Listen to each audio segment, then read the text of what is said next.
संग देई आणि कप्रवाही घालू नको विठ्ठल विठ्ठल।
बसुनी माझी रसना हरिगुणा वर्णवी। हरिगुण विशाळ पावन वदवितो कृपा करून मी मूढमती दीन म्हणवे किव भाकितसे। तुमचा प्रसाद जाहली अपूर्ण हरिगुण वर्णिन मी जा। सद्गुरूंचे आदरे स्वय भानजो भानवाराधियला तयाचे कुळी दीपको दिव्य झाला। हरिभक्ती लागोनी तारी समजता नमस्कार माझा सद्गुरु एकनाथा। आदिनारायण विद्यात्रीनाथ दत्त जनार्दन श्री एकनाथ शरण शरण एकनाथ।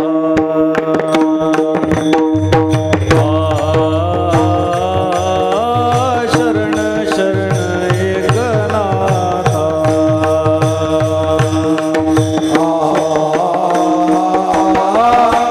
शरण शरण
शांतीब्रह्म श्रीमंत सद्गुरू श्री एकनाथ महाराजांच्या गाथेतला अभंग सेवेकरता निवडलेला आहे.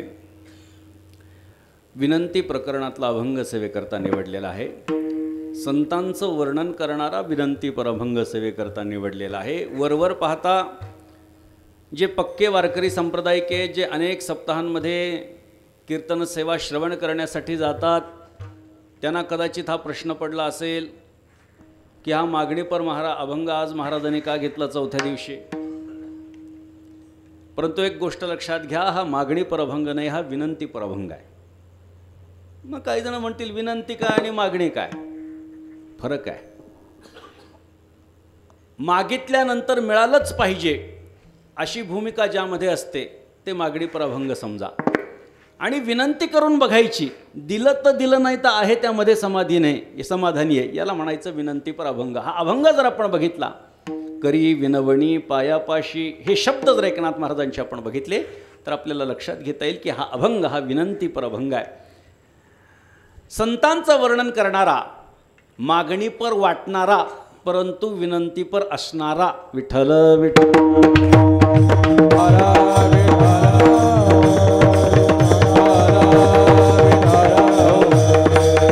हरिभक्तीपरायण वैकुंठवासी ब्रह्मलीन श्री सोपान काका महाराजांच्या समाधी उत्सवाच्या निमित्तानं, पुण्यतिथीच्या निमित्तानं 15व्या वर्षामध्ये पदार्पण केलेला हा अखंड हरिनाम सप्ताह आणि चौथ्या दिवसाची कीर्तन सेवा आज माझ्या वाट्याला आलेली आहे.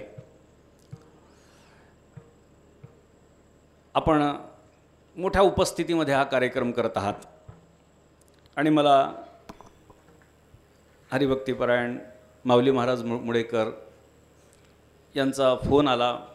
बचाटेजी आहेत, त्यांनी पण मला वाटतं फोनवर बोलले आणि या कार्यक्रमाच्यासाठी येण्यासाठी म्हणून सांगितलं. आणि निश्चितच मला इथे आल्यानंतर आठवलं, महाराजांनीसुद्धा माऊलींनीसुद्धा आता मला आठवण करून दिली की आधी एवढी कुटियाच होती. साधारणतः 7-8 वर्ष झाले असतील, 5-7 वर्ष तर नक्कीच झाले असतील, 7 वर्ष झाले. या ठिकाणी फक्त कुटिया होती. त्यावेळीसुद्धा एक सप्ताह होता आणि त्यावेळी मी आलो होतो. म्हणजे दुसऱ्यांदा माझी या ठिकाणी कीर्तन सेवा आहे आणि पहिल्यापेक्षा माहोलसुद्धा खूप बदललेला दिसतो आहे बरं का. आधी एवढी टाळकरी पण नव्हती, कदाचित एवढे श्रोते नसतील, एवढं आठवत नाही मला. परंतु अतिशय नियोजनबद्ध पद्धतीनं हा कार्यक्रम या ठिकाणी माऊली महाराजांच्या मार्गदर्शनाखाली सुरू आहे. आणि परिसरातली भाविक मंडळी, विविध क्षेत्रातली मंडळी आणि त्यातल्या त्यात विशेषत्वानं अध्यात्म क्षेत्रातली मंडळी या ठिकाणी उपस्थित आहेत. या ठिकाणी भागवताचार्य हरिभक्तीपरायण नारायण महाराज पालमकर हे या ठिकाणी उपस्थित आहेत. खरं तर अध्यात्माचं एक नातं वेगळं असतं, पण आमचं व्यावहारिकसुद्धा नातं आहे. नात्याने ते आमचे पाहुणे आहेत आणि म्हणून वर्षानुवर्षांपासून असणारं प्रेम, त्यामुळे महाराज या ठिकाणी उपस्थित राहिले. माऊली महाराजांचे पिताश्री या ठिकाणी उपस्थित आहेत. हरिभक्तीपरायण आदरणीय श्री सुपेकर महाराज या ठिकाणी उपस्थित आहेत. त्याचप्रमाणे आमचे एकनाथ महाराज, मला वाटतं एकलव्य महाराज, आपलं नाव संन्यास घेतल्यानंतर आहे पण आधीचं नाव हे एकनाथ आहे म्हणून ते ऋणानुबंध आत्ता जुळल्या गेले. आणि आपण सर्वजण महाराजांवरती प्रेम असणारी, श्रद्धा असणारी मंडळी या ठिकाणी उपस्थित आहात. आपल्या गावातून पैठणला नाथषष्ठीची दिंडी येते. याही वर्षी मी बघितली, मागच्याही वर्षी बघितली. अतिशय नियोजनबद्ध पद्धतीनं हा उत्सव, ती दिंडी पैठणला येते आणि समाधान वाटलं. आपण एवढी सगळी मोठ्या संख्येनं मंडळी उपस्थित आहात. इथे 2 महात्म्यांची एक चांगली परंपरा एकत्रित आलेली आहे, एकवटलेली आहे. ब्रह्मलीन मोतीराम महाराज असतील किंवा ब्रह्मलीन मारुती महाराज असतील, या परिसरामध्ये या महात्म्यांनी जे कार्य केलं ते कदाचित ही महनीय मंडळी या ठिकाणी नसती तर आपण एवढ्या संख्येने या ठिकाणी उपस्थित राहू शकला नसता, अशी सत्य परिस्थिती लक्षात घ्या. एखादा महात्मा आपल्या परिसरामध्ये होतो, आपल्या या भागाचं काहीतरी पूर्वपुण्य आहे आणि त्यामुळे आपल्याला असे महात्मे प्राप्त होत असतात. अहो, मंदिरं तर प्रत्येक गावात आहेत, प्रत्येक गावामध्ये मंदिर आहेत. मारुतीचं मंदिर आहे, विठोबाचं मंदिर आहे, महादेवाचं मंदिर आहे, पण सगळ्याच ठिकाणी काही संत येत नसतात. संत मात्र प्रत्येक गावात नाहीत, हे लक्षात घ्या. त्या गावाचं काहीतरी पूर्वपुण्य आहे आणि म्हणूनच अशा प्रकारचे महात्मे परभणी जिल्ह्यामध्ये विशेषत्वानं लाभले. त्या त्या भागामध्ये ती मंडळी आपल्याला लाभली म्हणून तो परिसर विकसित झाला आहे पारमार्थिक दृष्टीनं. खरं तर संतांना कोणत्याही जातीमध्ये, कोणत्याही पंथामध्ये, कोणत्याही भाषेमध्ये, कोणत्याही प्रांतामध्ये आपल्याला बांधता येत नसतं. कारण संत महात्मे हे सगळ्यांसाठी असतात. हां, जो त्यांचा फायदा करून घेईल आध्यात्मिक दृष्टीनं त्यांचे ते ठरतात हे नक्की आहे. परंतु त्यांना कोणत्याही बंधनामध्ये आपल्याला बांधता येत नसतं. किंबहुना ते मुक्त असतात आणि म्हणूनच इतरांना मुक्त करण्यासाठी येतात. कितीतरी प्रमाण आपण नेहमी आता कीर्तन दरवर्षी आपण ऐकता. बोलिले जे ऋषी साच भावे वर्ताया, आम्ही वैकुंठवासी आलो याची कारणासी, बोलिले जे ऋषी साच भावे वर्ताया. एकनाथ महाराजांना एकदा प्रश्न विचारला. नाथ महाराज जेव्हा समाधीस्थ होऊ लागले तेव्हा लोकांना नाथ महाराजांच्या शेवटच्या कीर्तनामध्ये भाषा जरा वेगळी वाटू लागली आणि मनामध्ये संभ्रम निर्माण झाला की बहुतेक करून आज नाथ महाराज समाधी घेणार की काय. म्हणून भाविकाने विचारलं, म्हणले महाराज आज आपली भाषा निर्वाणीची आहे. नाथ महाराजांनी सांगितलं एखाद्याचं प्रारब्ध जे असतं ते प्रारब्ध जेव्हा संपतं तेव्हा त्याला सोडून जावं लागतं. भगवंताला सुद्धा त्याचं प्रारब्ध संपवून जावं लागलं, अवतार संपवावा लागला. या जायते तद म्रियते, जो येतो तो जातच असतो, या न्यायाप्रमाणे आता कधीतरी मलाही जायचं आहे. लोकांनी प्रश्न केला, पण तुमच्या येण्याचं प्रयोजन काय आहे? तुमच्यासारखे महात्मे कधी जन्माला येतात? नाथ महाराजांनी उत्तर दिलं, जै धर्माची वाट मोडे अधर्माची शीग चढे, तै आम्हा येणे घडे संसार स्थिती. आम्हा का संसारा येणे हरिभक्ती नामस्मरणे, जडजीव उद्धरणे नामस्मरणे करुणी. सर्व कर्म ब्रह्मस्थिती प्रतिपादाव्या वेदोक्ती, हेची एक निश्चिती करणे आम्हा. नानामते पाषांड कर्मठता अतिबंड, तयाचे ठेचणे तोंड हरिभजने. कर्मठतेचं तोंड हरिभजनानं ठेचण्याच्यासाठी आम्हाला यावं लागतं. ही भाषा नाथ महाराजांची साधी नाही, लक्षात घ्या. लोकांनी कर्मठता आणि कर्मकांडाला एक केलं. मी नेहमी सांगतो, काही बुद्धिवादी मंडळी आहेत की ज्यांनी आपल्या मनामध्ये संभ्रम निर्माण केलेला आहे. कर्मकांड म्हणजेच कर्मठता अशा पद्धतीची भाषा ते वापरतात आणि म्हणून आपल्या मनामध्ये संभ्रम निर्माण झाला आहे. कर्मठता वेगळी आहे आणि कर्मकांड वेगळं आहे. कर्मकांड म्हणजे जे जे ज्याला सांगितलेलं आहे परंपरेनं ते त्यानं करणं, हे कर्मकांड झालं. संन्यासाला जे काही नियम सांगितले ते त्यांनी पाळणं हे त्याचं कर्मकांड आहे. याचा अर्थ यज्ञयाग करणं म्हणजे कर्मकांड नाही आहे. मग कर्मठता म्हणजे काय? तर कर्माचा अतिरेक म्हणजे कर्मठता आहे. म्हणून संत महात्म्यांनी कर्मकांडाला कधी विरोध केला नाही, पण कर्मठतेला मात्र विरोध केलेला. मी एकाच संताचं प्रमाण देतो, दोन्हीही प्रमाणं मी एकाच संतांची देतो. एकनाथ महाराजांची प्रमाणं देतो की ज्याच्यामध्ये नाथ महाराजांनी कर्मकांडाला विरोध केलेला नाही. नाथ महाराजांनी विरोध केला नाही याचा अर्थ वारकरी संप्रदायानं विरोध केला नाही, लक्षात ठेवा. कारण नाथ महाराज हे वारकरी संप्रदायाचे आधारस्तंभ आहेत. त्यामुळे त्यांचं तत्त्वज्ञान, त्यांनी मांडलेलं तत्त्वज्ञान हे वारकरी संप्रदायाचं तत्त्वज्ञान आहे. भागवत धर्म जे आपल्या वारकरी संप्रदायाला म्हणतात, त्या भागवत धर्माचं वर्णन एकनाथ महाराजांनी जेवढ्या मोठ्या प्रमाणामध्ये भागवतामध्ये केलं तेवढं इतर कुठंही आपल्याला पाहायला सापडत नाही. त्यामुळे एकनाथ महाराजांचं तत्त्वज्ञान म्हणजे वारकरी संप्रदायाचं तत्त्वज्ञान आहे, अद्वैत वेदांताचं तत्त्वज्ञान आहे.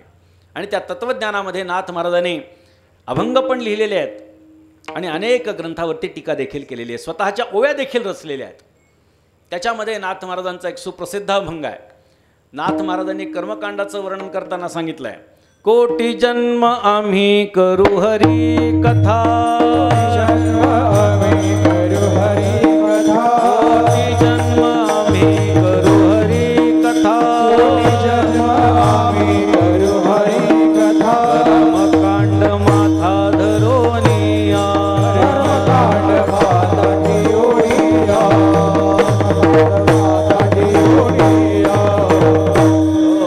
कोटी जन्म आम्ही करू हरी कथा, कर्मकांड माथा धरोनिया. कर्मकांडाला माथ्यावरती धरून म्हणजे जे जयासी निरविले ते तेनेची पाहिजे प्रतिपाळिले, या न्यायाप्रमाणे ज्याला जे सांगितलंय त्यानं ते करत येणं म्हणजे कर्मकांड आहे. नाथ महाराज सांगतात, कोटी जन्म आम्ही करू हरी कथा, कर्मकांड माथा धरोनिया. हे कर्मकांडाच्या बाबतीमध्ये झालं. आणि कर्मठतेच्या बाबतीमध्ये आत्ताच आपण प्रमाण बघितलं, नानामते पाषांड कर्मठता अतिबंड, तयाचे ठेचणे तोंड हरिभजने. कर्माचा अतिरेक ज्या ठिकाणी आहे त्या ठिकाणी संत महात्म्यांनी विरोध केलेला आहे. आणि त्या कर्मठतेचं तोंड हरिभजनानं ठेचून काढलेलं आहे. ही भाषा जर आपण बघितली तर संतांचा व्यापक विचार आपल्याला लक्षात घेता येतो. संत महात्म्यांचं येणं एका विशिष्ट कारणासाठी असतं.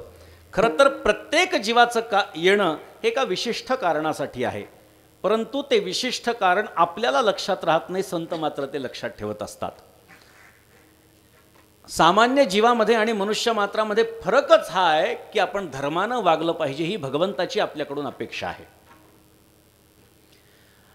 आहार निद्रा भय मैथुनंच सामान्यमे तत्पशुभिर्नराणाम धर्मो हि तेषाम अधिको विशेषो धर्मेन हीन पशुभिः समानाः. आम्हाला शास्त्रकार सांगून ठेवतायत आहार निद्रा भय आणि मैथुन सर्व योनीमध्ये सारखा आहे. कुठलाही जीव तुम्ही बघा, त्या प्रत्येकाला आहार पाहिजे. कशाचा ना कशाचा तरी आहार तो करत असतो. संत वाङ्मयामध्ये कासवीच्या पिलाला काही आहार नसतो अशा पद्धतीचं आशयाचं काही आपल्याला ऐकायला वाचायला मिळतं. कासवीचं पिलू हे जे वाढतं ते आईच्या कृपा कटाक्षानं वाढतं असं संत वाङ्मयामध्ये सांगितलं गेलेलं आहे. म्हणजे हा जो आईचा कृपा कटाक्ष आहे तेच त्या पिलाचा तो आहार आहे असं आपल्याला म्हणावं लागतं. म्हणजे आहाराशिवाय दुसरं कोणी नसतं. आहार प्रत्येकाला पाहिजे, कुठलाही जीव असो प्रत्येकाला आहार पाहिजे. निद्रा प्रत्येकाला गरजेची आहे. आहार निद्रा भय प्रत्येकाच्या पाठीमागे लागलेला आहे. उंदराला मांजराची भीती, मांजऱ्याला कुत्र्याची, कुत्र्याला लांडग्याची, लांडग्याला सिंहाची, सिंहाला शिकाऱ्याची, शिकाऱ्याला कायद्याची, प्रत्येकाला कशाची ना कशाची तरी भीती ही लागून राहिलेली आहे. आणि मैथून प्रत्येक योनीमध्ये मैथून आहे, म्हणजे त्याच्याशिवाय सृष्टी वाढू शकत नाही. मग माणसामध्ये आणि इतर प्राण्यांमध्ये फरक काय? जुने कीर्तनकार सांगत असतात तेच मी आपल्याला पुन्हा सांगतोय की माणसाकडे जे ज्ञान आहे ते इतरांपेक्षा जास्त आहे म्हणून तो वेगळा ठरतो. म्हणजे इतर प्राणी पशुपक्ष्यांपेक्षा मनुष्य जात ही प्रगत आहे. आणि त्या प्रगत मनुष्य जातीपैकीही जर कोणी प्रगत असतील तर ते संत महात्मे आहेत. ते त्यांच्या आचरणामुळे आहेत, ते त्यांच्या विचारांमुळे आहेत, ते त्यांच्या वागणुकीमुळे आहेत. म्हणून संतांचा जो उपदेश आहे तो आम्ही नित्य ऐकायला हवा. परंतु मला सांगा, या परिसरामध्ये मी ज्यांची ज्या महात्म्यांची नावं घेतली किंवा आता ही सगळी मंडळी ही कीर्तन करतायत, समाज किती सुधारला आहे मला सांगा, किती सुधारला आहे मला सांगा. कीर्तनं पूर्वीच्या काळामध्ये वर्षातून 8-8 दिवस व्हायचे. त्यावेळी सप्ताहाची लोक वाट बघत बसायचे, यावर्षी कोणते कीर्तनकार आहेत, काय सांगतील याची उत्सुकता. आणि लोक वर्षानुवर्ष लक्षात ठेवायचे, महाराज तुम्ही यावर्षी आले होते ना, हा अभंग घेतला होता, तुम्ही हे बोलला होतात बरं का. आज कुठे गेलाय तो समाज? आपल्याला तो समाज पाहायला मिळत नाही. आज वर्षाच्या वर्षाला कीर्तन सोडा, आज कीर्तनकाराचं तोंड सुरू करणं आणि बंद करणं आपल्या हातात आहे. हल्ली टी व्ही लावला की कीर्तनकार. बरं, टी व्ही कुठं कमी पडला, मोबाईलवर सुद्धा कीर्तनकार आले. जेव्हा वाटेल तेव्हा त्याचं तेवढंच ऐकायचं, नंतर कंटाळा आला की सोडून द्यायचं आणि दुसऱ्याचं ऐकायचं. काय कारण आहे? कारण महत्त्वाचं हे आहे की समाजाला संतांचं महत्त्वच शिल्लक राहिलेलं नाही आहे. संत विचारांचं शिल्लक राहो, कीर्तनकारांनाच शिल्लक राहिलं नाही तर बाकी काय, समाजाचा काय विचार सांगता. संत महात्मे आम्हाला मार्गदर्शन करण्यासाठी येतात. वारंवार आम्हाला देवाची उपासना करा, त्याचं नाम घ्या हे सांगतात.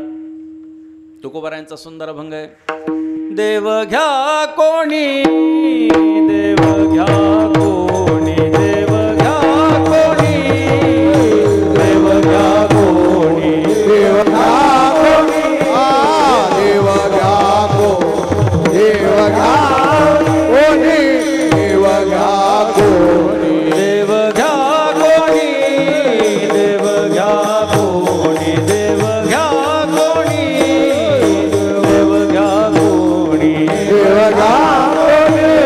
देव घ्या कोणी, देव घ्या कोणी. आई ताला घर पुसोनी, आई ताला घर पुसोनी, देव न लगे, देव न लगे, देव न लगे, देव न लगे. आय घर पुसोनी, आय घर पुसोनी, देव न लगे,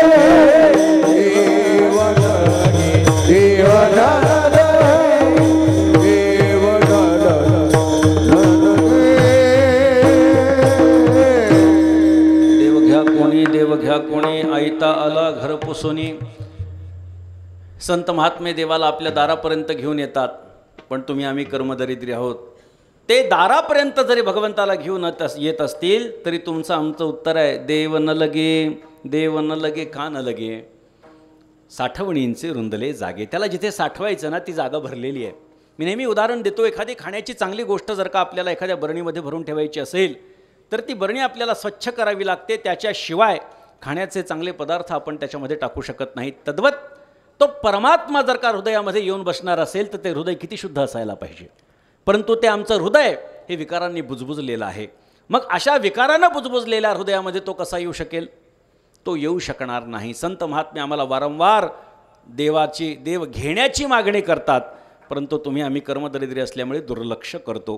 खरं तर वरवर पाहता संतांमध्ये आणि आपल्यामध्ये काहीच भेद नाही आहे. आपले शारीरिक अवयव ज्या ज्या ठिकाणी आहेत त्या त्या ठिकाणीच त्यांचे शारीरिक अवयव आहेत. आपलं डोकं जिथे तिथेच त्यांचं डोकं, आपले हात जिथे तिथे त्यांचे हात, आपले पाय जिथे तिथेच त्यांचे पाय. सगळे अवयव त्यांच्यासारखेच आहेत, पण त्यांच्यामध्ये आणि आपल्यामध्ये काहीतरी फरक आहे. सर्वात महत्त्वाचा फरक असा आहे की मनुष्य मात्राच्या पाठीमागे पंचक्लेश लागलेले आहेत. त्या पंचक्लेशाला पार करून संत महात्मे वर आलेले आहेत आणि आपण ह्या पंचक्लेशामध्ये अडकून पडलेलो आहे. जीव म्हटला की प्रत्येकाच्या पाठीमागे पंचक्लेश लागलेले. अविद्या प्रत्येकाच्या पाठीमागे लागलेली आहे. अविद्या नाम माया. माया ही प्रत्येकाच्या पाठीमागे लागली आहे. मला सगळं ज्ञान आहे, नाथ महाराज सांगतात, असं वाटणाऱ्याला ज्ञानच नसतं म्हणजे तो अज्ञानी असतो, ही नाथ महाराजांची व्याख्या आहे. तुम्हाला आम्हाला असं वाटतं की आम्हाला ज्ञान आहे, परंतु भगवंताचा अप्रोक्ष साक्षात्कार जो आहे तो संत महात्म्यांना झाला आहे. तुम्हाला आम्हाला परोक्ष ज्ञान आहे. सद्गुरू जेव्हा तत्वमसी या महावाक्याचा उपदेश करतात तेव्हा आम्हाला कळतं, त्या तत्वमसी महावाक्यानुसार आम्हाला कळतं की तो मी आहे असं आम्हाला सद्गुरूंनी सांगितलं आहे. परंतु हे परोक्ष ज्ञान आहे, याचा अनुभव आपल्याला येत नसतो. तो अनुभव संत महात्म्यांना असतो. संतांमध्ये आणि आपल्यामध्ये वरवर पाहता भेद नाही, परंतु आंतरिक जो भेद आहे तो आपल्याला लक्षात घेणं गरजेचं आहे. संतांचं महात्म्य कळण्याच्यासाठी त्यांच्यातला आणि आपल्यातला भेद कळणं गरजेचं आहे. तो जोपर्यंत कळत नाही तोपर्यंत उपयोग नाही. त्यांच्यामध्ये आणि आपल्यामध्ये ज्ञान आणि अज्ञानाचा भेद आहे. ते ज्ञानी आहेत. अख्ख्या विश्वाचं ज्ञान त्यांच्याकडे ओतप्रोत भरलेलं आहे आणि तुम्ही आम्ही मात्र अज्ञानी आहोत. आणि ह्या अज्ञानी लोकांना सन्मार्गाला लावण्याचं कामच संतांचं आहे. अज्ञानी लावावे सन्मार्गासी, नाथ महाराज सांगतात. अशा पद्धतीनं बुडते हे जन न देखवे डोळा, येतो कळवळा म्हणून. आणि म्हणून संत महात्मे हे अज्ञ लोकांना ज्ञानी बनवण्याच्यासाठी अटोकाट प्रयत्न करत असतात. देह कष्टविती परोपकारे ही त्यांची वृत्ती असते. त्यांच्याकडे ज्ञान आहे, आपल्याकडे अज्ञान आहे. आणि त्यांच्याकडचं ज्ञान हे जेव्हा आपल्याकडे येईल तेव्हा आपलं अज्ञान दूर होऊन आपल्याला ज्ञानाची प्राप्ती होईल. सरळ सरळ गणित आहे. परंतु संतांवरती आपला विश्वास नसल्यामुळे, त्यांचं मोठेपण आम्हाला कळत नसल्यामुळे आम्ही काही त्यांचं म्हणणं ऐकत नाही. त्यांनी आम्हाला वारंवार सांगितलेलं आहे देवाचं नामस्मरण करा, वारंवार सांगितलं आहे पंढरीची वारी करा, वारंवार काहीतरी पारमार्थिक मार्गदर्शन केलं आहे, परंतु तुम्ही आम्ही त्याच्याकडे दुर्लक्ष करतो आहोत. त्याचं कारण काय? हे आत्मस्वरूपाचं अज्ञान आहे. एखाद्या माणसाला जेव्हा मी कोण आहे हे कळत नाही तोपर्यंत ती व्यक्ती काहीतरी चांगलं करण्याच्या भानगडीमध्ये पडत नाही. बरं का, आपल्याला चाणक्यांनी सुद्धा सांगितलेलं आहे, अनेक ठिकाणी असा उल्लेख आहे, मी कोण आहे, मी कशासाठी आलो आहे, मी काय करत आहे, मी काय केलं पाहिजे, या सगळ्या गोष्टी आपण स्वतःला विचारल्या पाहिजेत. हे प्रश्न प्रत्येकानं आपल्याला विचारलं पाहिजे की मी कोण आहे. संतांना माहिती आहे ते कोण आहे. मी वासुदेव तत्वता, संतांना माहिती आहे ते स्वतः वासुदेव स्वरूप आहेत हे त्यांना माहिती आहे, परंतु तुम्हाला आम्हाला ते कळत नाही. आम्ही सांगतो मी अमुक आहे, मी तमुक आहे. खरं तर स्वतःच्या देहावरती हात ठेवून मी अमुक आहे तमुक आहे सांगणं याच्यापेक्षा दुसरं अज्ञान काय असू शकतं. आम्ही झालो ऐसे म्हणे तो काहीच नाही, ज्ञानोबा भाषेमध्ये बोलायचं झालं तर. त्यामुळे आपण पहा, संत महात्म्यांमध्ये आणि आपल्यामध्ये मोठा भेद आहे, बरेच भेद आहेत. परंतु आपल्याला पंचक्लेशाच्या दृष्टीनं विचार करायचा आहे. संत महात्म्यांच्याकडे ज्ञान आहे, आपल्याकडे अज्ञान आहे. ज्ञान म्हणजे त्यांच्याकडे अज्ञान नाही याचा अर्थ काय? जी माया आहे ती त्यांच्या पायाच्या चरणाची दासी झालेली आहे. तुका म्हणे माया होय दासी लागे पाया. ही जी माया आहे ती त्यांच्या पायाची दासी झालेली आहे आणि त्यामुळे संत महात्म्यांना माया काबीज करू शकत नाही, परंतु सर्वसामान्यांना मात्र ती काबीज करू शकते. खरं तर भगवंताची जी माया आहे तर ती तरण्यास दुस्तर आहे असं नारदांनी भक्तिसूत्रामध्ये सांगितलेलं आहे. कस्तरती कस्तरती मायाम अशा पद्धतीचं चिंतन सूत्र त्याच्यामध्ये आलेलं आहे नारद भक्तिसूत्रामध्ये, की कशा पद्धतीने ही तरल्या जाते संतांना विचारा, ते सांगू शकतात. परंतु सांगू का, एखाद्या महात्म्याला जरी भगवंताची माया तरता येत असेल तरी त्यांनी त्याचा अहंकार बाळगायचा नाही. कारण तो अहंकार बाळगला की भगवंताला सहन होत नाही. तिळमात्र जरी होय अभिमान मेरू तो समान भारदेवा, किंवा ईश्वरस्य अपि अभिमान द्वेषित्वात दैन्य प्रियत्वाच्च असं नारदा भक्तिसूत्रामधलं वचन आहे. ईश्वरही जो अभिमानी आहे त्याचा द्वेष करत असतो, आणि दैन्यवाणा जो असतो त्याला तो प्रिय मानत असतो. अशा पद्धतीनं अहंकार सूक्ष्म जरी भगवंताच्या संबंधानं झाला तर भगवंत त्या अहंकाराला जागेवरती दाबून टाकतो. भगवंताची माया कळणं ही दुरापास्त आहे, लक्षात ठेवा. पण नारदांना एकदा अहंकार झाला आणि असं वाटू लागलं की भगवंताची माया, मी तर देवाचा भक्त आहे, माझ्या तर मुखामध्ये अखंड नारायणाचं नाम आहे, त्यामुळे माझ्याशिवाय भगवंताची माया दुसरं कोण तरून जाऊ शकतं, मला खरी भगवंताची माया कळालेली आहे. हा सूक्ष्म अहंकार जेव्हा नारदांच्या अंतःकरणात निर्माण झाला तेव्हा भगवंतानं ठरवलं की याचा अहंकार आपल्याला घालवावा लागेल. सहज फिरत फिरत देवर्षी नारद एका राज्याच्या ठिकाणी आले. शीलनिधी नावाचं तो राजा होता आणि त्याचं ते राज्य होतं. त्या राज्यामध्ये मोठी चमकधमक दिसली, लाईट वगैरे भरपूर लावलेले दिसले. म्हणले काहीतरी इथे उत्सव समारंभ दिसतोय. देवर्षी नारद त्या ठिकाणी आले. नारद आल्याच्या नंतर त्या शीलनिधी राजानं मोठं स्वागत नारदांचं केलं. आपल्याकडे जेव्हा एखादा महात्मा येतो तेव्हा त्याचं स्वागत चांगल्या पद्धतीनं करणं अपेक्षित आहे. ही शिष्ट परंपरा चालत आलेली आहे. आसनावरती बसवलं, पाद्यपूजन केलं. म्हणले वा वा वा महाराज, तुम्ही आलात, काय योगायोगे. म्हटले उद्या माझ्या मुलीचा विवाह आहे, उद्या माझ्या मुलीचं स्वयंवर आहे आणि आज आपल्यासारख्या महात्म्यांचं आगमन माझ्या राज्यामध्ये झालं. वा वा, मी फार आनंदी आहे, फार फार फार फार समाधान वाटलं म्हणले तुमच्या येण्याचं. मुलीला बोलवलं, जिचं लग्न होतं, सांगितलं महाराजांच्या पाया पडा. ती कन्यानं पाया पडली आणि पाया पडल्याच्या नंतर माणसाला भविष्याबद्दल काय उत्सुकता असते. दुसऱ्या दिवशी मुलीचं स्वयंवर होणार आहे, तिचं लग्न होणार आहे, ही भूमिका राजाला काही नवी नव्हती. परंतु तिला कसा नवरा मिळेल याची उत्सुकता त्या शीलनिधी राजाला लागली आणि त्यांनी विचारलं. म्हणले महाराज, आपण त्रिकालदर्शी आहात, आपण जरा मुलीचा हात बघून जर का सांगाल की हिला कसा नवरा मिळेल तर बरं होईल. नारदांनी सांगितलं ठीक आहे, पाहतो. नारदांनी त्या मुलीचा हात घेतला हातामध्ये आणि बघू लागले, हस्तरेषा बघू लागले. आता नारद म्हणजे काय, ते कुडमुडे जोशी नव्हते रस्त्यावरती फिरणारे. ते त्यांच्या हातामध्ये हात दिला तर 2-3 गोष्टी ठरलेल्या असतात. वा वा वा म्हटले. पैसा मिळतो पण टिकत नाही. लोकांना वाटतं अरे हा हुशार आहे, याला माहिती आहे आपल्याकडे काय. दुसरं वाक्य असतं, तुम्ही लोकांसाठी खूप करता पण लोकांना त्याचं काहीच नाही. आता तर वाटतं याच्याकडून पक्कीच अंगठी घ्यावी एखादी. माणसं लगे म्हणतात. ते सगळेच काही फार चांगले ज्योतिषी असतात असं नाही. ज्योतिषशास्त्र आहे, लक्षात ठेवा, पण ते ज्याला मूळतः कळतं त्याच्याकडून जाणून घ्यावं. नारद काही अशा पद्धतीचे कुडमुडे जोशी नव्हते, अशा पद्धतीचे काही ज्योतिषकार नव्हते, त्रिकालदर्शी होते. त्याने हात बघितला आणि लक्षात आलं या मुलीला जो कोणी नवरा मिळणार आहे हा वर्षानुवर्ष जगणार आहे. सांगितलं, म्हणले हिला जो नवरा मिळणार आहे हा अनंत काळपर्यंत जगणार आहे. म्हटले राजाला समाधान वाटलं. नारद त्यांच्या खोलीमध्ये जेव्हा गेले विश्रांतीसाठी तेव्हा ते विचार करू लागले, या मुलीला जो कोणी नवरा मिळणार आहे हा जर का अनंत काळपर्यंत जगणार असेल तर हिचा नवरा आपणच का होऊ नये. देवर्षी नारद हे नैष्ठिक ब्रह्मचारी, लक्षात ठेवा. पण मनामध्ये भावना निर्माण झाली की ही मुलगी जर आपल्याला मिळाली तर आपण अनंत काळपर्यंत जगू. पण म्हणले अशा वेशामध्ये वीणा, धोतर, उपरणं, चिपळ्या, गंध, शेंडी कोण देईल म्हणले मुलगी. मग काय करावं, भगवंताकडून आपण रूप मागून घेऊ आणि उद्या जे कोणी राजे महाराजे येणार आहेत त्यांच्या पंक्तीमध्ये आपण जाऊन बसू. देवाचा धावा केला, देव प्रकट झाले. कारण तिथपर्यंत जाणं शक्य नव्हतं. वैकुंठामध्ये जाऊन वापस येईपर्यंत हिचं जर का स्वयंवर पूर्ण झालं तर देवालाच बोलवलं. देव प्रकट झाले. विचारलं, नारदा कशासाठी बोलवलंस. नारदांनी सांगितलं, देवा मला हरिरूप कर. देवाने विचारलं कशासाठी. नारदांच्या लक्षात आलं आपण जर सांगितलं खरं कारण आपल्याला तत्वज्ञान झाडत बसतील. देव त्यांनी सांगितलं देवा माझा अधिकार नाही का काही मागायचा? अरे आहे आहे आहे, मग मला हरिरूप कर. तथास्तु. भगवान गुप्त झाले. आता भगवंताची माया खऱ्या अर्थानं सुरू झाली. माया काय आहे भगवंताची? देवर्षी नारदांनी स्वतःकडे बघितलं आणि प्रत्यक्ष महाविष्णूसारखं स्वरूप स्वतःचं दिसू लागलं. दुसरा दिवस उजडला. सगळे राजे महाराजे त्या ठिकाणी स्वयंवरासाठी आलेले येऊन बसले. त्या गादीवर एका नारद येऊन बसले. देवाची माया काय आहे? सर्वसामान्य लोकांना नारद हे नारदच दिसले. त्यांच्यात काही फरक दिसला नाही. तेच धोतर, तेच उपरण, हातात चिपळी, विणा, शेंडी वगैरे वगैरे, गंध.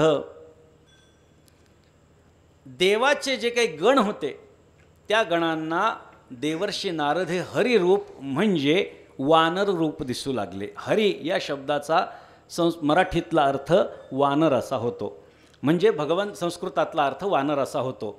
तर वानर रूपामध्ये करून टाकलं आणि बाकीचे जे देवाचे गण आहेत त्यांना दिसू लागलं हे नारदाला काय झालं, माकडासारखे का दिसू लागलेत म्हणले. सामान्य लोकांना नारद हे नारदासारखे दिसले. नारदांनी स्वतःकडे बघितल्यावर हरिरूप दिसू लागले आणि गणांना मात्र वानरासारखे दिसू लागले. आता काय झालं की सगळेजण असे हात करून करून बोलू लागले, अरे बघा म्हणले हे नारदांना काय बसायचं राजे लोकांमध्ये, हां याला काय करायचं, महाराजांना काय करायचं लग्न. लोकांना फार वाटत असतं महाराजांना काय करायचं, बरं का. महाराजही माणूसच असतो, काही असतं. आता ते मी मागे मोबाईल आले महाराज, पूर्वीच्या काळात मोबाईल आले. लोक काय म्हणायचे, महाराजांना काय करायचा मोबाईल, बरोबर. आता मोबाईलच कामाला येऊ लागले, मोबाईलवरून तारखा मिळतात. हां सोयीचं झालं की नाही. म्हणजे काय, देवर्षी नारद नारदाच्या स्वरूपात सामान्यांना दिसू लागले, पण सगळेजण आपल्याकडे हात करतायत, बोट करतायत. या अर्थी नारदांना असं वाटू लागलं की सगळे म्हणतात बघा बघा हाच नवरा जरा चांगला दिसतोय बरं का, हाच मुलगा चांगला दिसतोय, यालाच आपली राजकुमारी माळ घालेल, असं लोकांना वाटतंय की काय, असं नारदाला वाटू लागलं. देवाची माया लक्षात घ्या काय येते. बाकीचे जे गण आहेत देवाचे म्हणू लागले वा वा वा काय रूप आहे, काय रूप आहे. ते कुत्सितपणे म्हणत होते काय रूप आहे, पण नारदांना असं वाटू लागले की मला चांगलं म्हणू लागलेत. मग ते म्हणायचे हां हां चांगलं आहे, बरं बरं ठीक आहे ठीक आहे असं म्हणू लागले. झालं. ती राजकुमारी हातामध्ये हार घेऊन आली. हार घेऊन आल्याच्या नंतर एकेकाकडे बघू लागली. सगळे राजकुमार राजे जे कोणी लग्नासाठी उत्सुक होते तिच्याशी ते उभे राहिले. ती एकेकाकडे बघायची, तोंड बघायची, नाही आवडलं की पुढचं पाऊल टाकायचं. हातामध्ये माळ, तोंड बघायची, नाही आवडलं की पुढचं पाऊल. असे 8-10 राजे पार करत करत ती जवळ आली. नारदांना असं वाटलं की आपल्या गळ्यामध्ये माळ घालणार, कारण आपल्याशिवाय या संपूर्ण सभेमध्ये कोणीही दिसायला सुंदर नाही. म्हणून नारद आपल्या ऐटीमध्ये उभे राहिले. आता ऐटीत उभे राहिलेले नारद, ती स्त्री, ती कन्या तिथपर्यंत आली आणि प्रत्येकाचं तोंड पाहत चालली, पण नारदांना पार करून पुढे गेली आणि नारदांचं तर तोंडही बघितलं नाही. नारदांना वाटलं अरे असं कसं झालं, पुढच्या राजकुमाराकडे गेली, अरे कदाचित बहुतेक मी उभा आहे दिसलो नसेल, म्हणून ध्यान आकर्षित करण्याचा प्रयत्न केला. असं केलं बरं का. त्या राजकुमारीनं असं मागं बघितलं, असं केलं आणि पुढचं पाऊल टाकलं. नारदांना आश्चर्य वाटलं, अरे या सभेमध्ये माझ्यासारखा सुंदर दुसरा कोणी नाही आणि ह्या राजकुमारीनं माझं वरण करण्याचं सोडून दुसरीकडे पुढे चालली आहे. कोणाचं वरण केलं पाहिलं, कुठल्या तरी एका राजकुमाराच्या गळ्यात हार घातला. वाईट वाटलं नारदांना. असं वाटलं माझ्यासारखा सुंदर, अरे हरीसारखा सुंदर दुसरा कोण आहे नारायणासारखा. आणि श्रीकृष्णाची या सौंदर्यापुढे लक्ष्मी भुलनी झाली वेडी. मदन पोठा आले बापुढे तेथे कोणीकडे इंद्रचंद्र. असा तो परमात्मा, तुझी निढळी कोटी चंद्र प्रकाशे, सहस्त्र दीपे दीप कैसी प्रकाशली प्रभा. असं त्या परमात्म्याचं स्वरूप आहे. आणि अशा मला सोडून ही पुढे कुठेतरी गेली. विचार केला माझ्या प्रारब्धात ती नाही, परंतु दुःख झालं, वाईट वाटलं की आपण एवढे कुटाणे केले आणि आपल्याला मात्र ही मुलगी मिळाली नाही. पण जाऊ द्या म्हणले, काय करावं. बाहेर निघाले. जसे बाहेर निघाले तसा तो राजकुमार आणि ती राजकुमारी समोरून येताना दिसली. समोरून येताना दिसल्याच्या नंतर हे काही फार विशेष प्रसंग हा नव्हता, पण त्या राजकुमाराच्या पाठीमागे लक्ष्मी माता चालत आलेली दिसली. नारदांनी विचार केला, लक्ष्मी माता या राजकुमाराच्या पाठीमागे कशी चालती आहे, कारण लक्ष्मी माता ही नारायणाला सोडून दुसऱ्या कोणाच्याही मागे जात नाही. ज्या अर्थी या राजकुमाराच्या पाठीमागे ती आलेली आहे त्या अर्थी हा जो राजकुमार आहे हा साधा सुद्धा कोणी नसून हा प्रत्यक्ष परमात्मा आहे. परंतु तत्पूर्वी हे कळण्याच्या आधीच नारदांच्या हे लक्षात आलं होतं. माणसं म्हणू लागले काय रूप आहे, काय रूप आहे. तेव्हा त्यांनी विचारलं, अरे माझं रूप जर का चांगलं असलं असतं तर माझ्या गळ्यात हार नसता घातला का त्या राजकुमारीने. बाकीचे लोक म्हणले तुम्हाला तुमचं रूप चांगलं वाटतंय का? म्हणले मग मी नारायणाचं रूप धरून आलो, हरिरूप झालोय. एकदा आरशात तोंड बघा म्हटले, आणि जेव्हा त्यांनी पाण्यात तोंड बघितलं त्यांच्या लक्षात आलं की भगवंतानं आपल्याला वानर केलंय. हा तळतळाट भगवंताच्या संबंधानं त्यांच्या मनात निर्माण झाला. तळपायाची आग मस्तकाला गेली. अरे भगवंताला आपण हरिरूप म्हणजे त्याचं स्वरूप मागितलं होतं, पण भगवंतानं आपल्याला वानर केलं, हा राग होताच. आणि समोरून जेव्हा तो राजकुमार येताना दिसला आणि त्याच्या पाठीमागे लक्ष्मी माता दिसली, तर लक्ष्मी माता दिसल्याच्या नंतर हे लक्षात आलं की हा नारायण आहे. तड तड तड तड जाऊन भगवंताला सांगितलं, मी तुला ओळखलं नाही असं समजू नकोस देवा, मी तुला हरिरूप करायला सांगितलं, मला वानर केलंस. अरे जी कन्या मला प्राप्त करून घ्यायची होती, जी माझी स्त्री होती, ती तू पळून नेलीस. मी तुला शाप देतो की तुझी स्त्री तुझ्यापासून कोणीतरी परतून नेईल, पळून नेईल. आणि तुला सांगतो वानरांच्या शिवाय, मदतीशिवाय ती तुला प्राप्त होणार नाही, असा शाप नारदांनी दिला. आता आपल्याला लक्षात आलं असेल, प्रभू रामचंद्राच्या जन्माची ही पार्श्वभूमी होती, अवताराची ही पार्श्वभूमी होती. असा शाप दिल्या दिल्या भगवंतानं माया काढून टाकली. आणि नारदांच्या लक्षात आलं की आपण काहीतरी देवाला बोललो आहोत. म्हणले देवा मी तुला आत्ता काही बोललो का रे? हो. काय केलं? काय बोललो? शाप दिला. म्हणले काय शाप दिला? असा असा शाप दिला. मी कसं काय तुला शाप दिला देवा? अरे मी तर तुझा भक्त आहे. तेव्हा भगवंतानं ती माया दूर केल्याचं नारदांना सांगितलं. त्यांनी सांगितलं अरे असा अहंकार तुझ्या मनामध्ये झाला होता की तुझी माया मीच तरू शकतो, माझी माया कोणीही तरू शकत नाही, हे मला दाखवून द्यायचं होतं. म्हटले देवा हे दाखवून देण्यासाठी एवढ्या लोकांमध्ये माझा अपमान केलास तू? देवाने सांगितलं कुठलाही शीलनिधी नावाचा राजा नाही आहे, कुठलीही त्याची राजकुमारी नाही, कुठलंही स्वयंवर नाही, कुठलंही राज्य नाही, कुठलेही राजे राजवाडे त्या ठिकाणी आले नव्हते. फक्त आणि फक्त तुझ्यातला अहंकार दूर करण्याच्यासाठी, जो की तुला माझी माया तरून जाण्याच्या संबंधानं झाला होता, त्यासाठी मी तुला हे सगळं कुभांड रचलेलं आहे.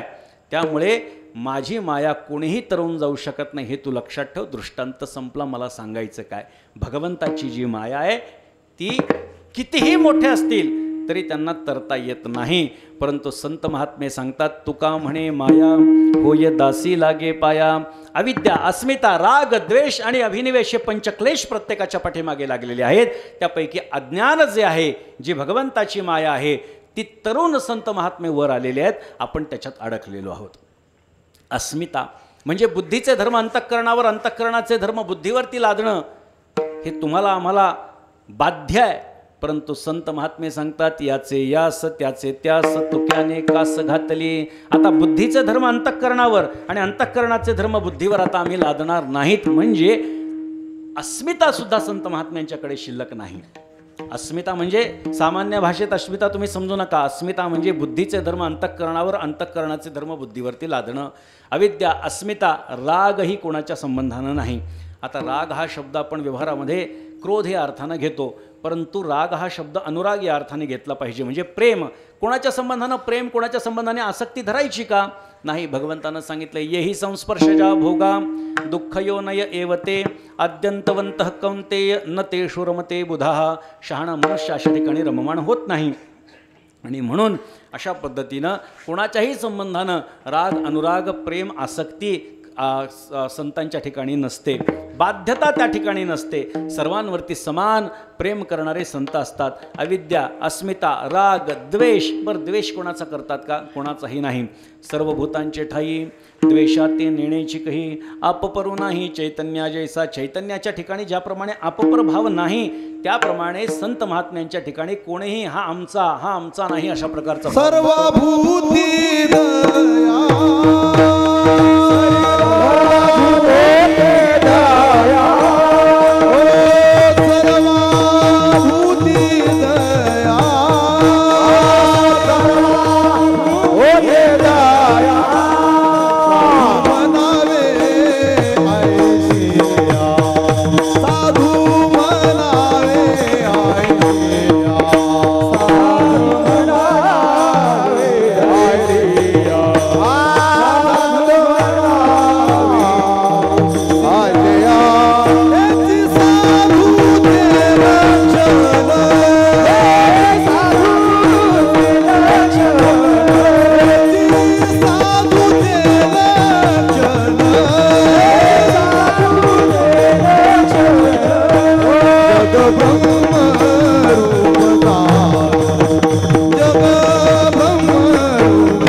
सर्वभूती दया साधू म्हणावे ऐशिया सर्वांच्या ठिकाणी अंतःकरणानं ही एकता जी आहे, दयाभाव जो आहे हा संतांच्या ठिकाणी. संतांची अनेक लक्षणं आपल्याला सांगायची, त्याचा पुढं आपल्याला विचार करायचा आहे.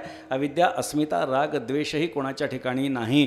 किंबहुना ज्ञानोबारायांच्या भाषेमध्ये बोलायचं झालं, जो खंडावया घाव घाली का लावणी जयाने केली दोघा एकची सावली वृक्ष दे जैसा. झाड तोडायला येणाऱ्यालाही ते झाड सावली देतं, ज्याने झाड लावलं त्यालाही ते सावली देतं.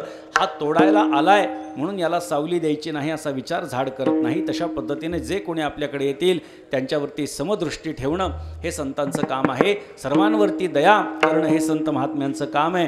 त्यामुळे कोणाच्याही संबंधाने आपुलकी आसक्ती नाही आणि कोणाच्याही संबंधानं द्वेषभाव नाही. बरं, अभिनिवेश सुद्धा कोणाच्या संबंधानं नाही. अभिनिवेश म्हणजे मरणाचं भय. मरणाचं भय संतांना नसतं. अनेक प्रमाणात मरण माझे मरून गेले मज केले अमर किंवा मरणा हाती सुटली काया विचारे या निश्चये जगा काळ खाय आम्ही माता दिला पाये, आम्ही माता दिला पाये, आम्ही माता दिला पाये, आम्ही माता दिला पाये, आम्ही माता दिला पाये, आम्ही माता दिला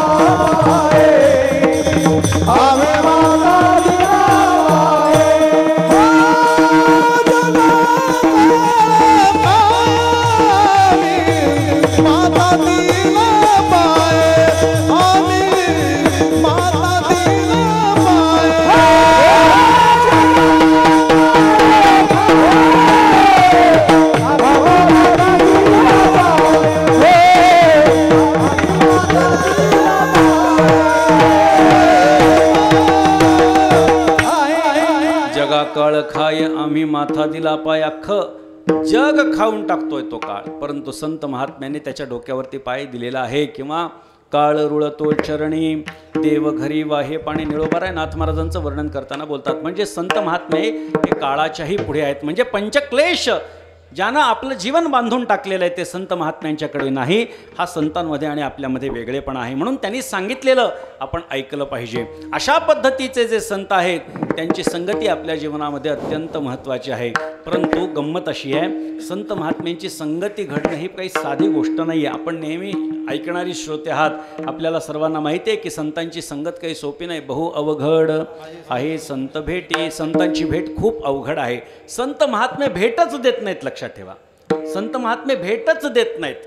बरं, भेटले तर ओळखू येत नाहीत. बरं का, संतांची गंमत अशी बघा, भेटच देत नाहीत, भेट दिली तर ओळखू येत नाहीत, ओळखू आले तर वेळ देत नाहीत, वेळ दिला तर बोलतच नाहीत, बोलले तर सूत्रबद्ध बोलतात जे आपल्याला काही कळत नाही.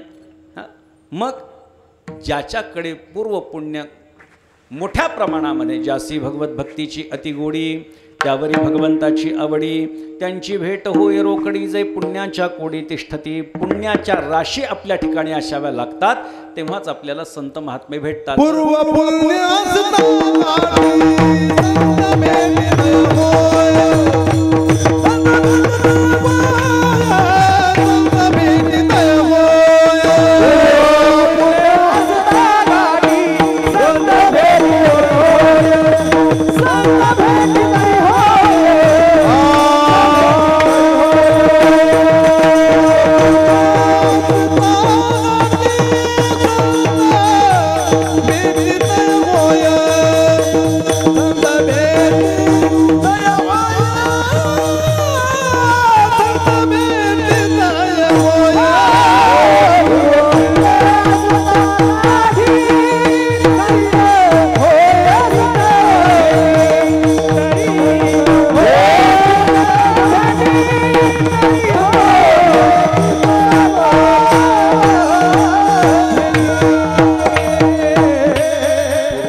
गाठी संत भेटेतही होय. पूर्व पुण्य आपल्या ठिकाणी असेल तर आपल्याला संत महात्मे भेटत असतात.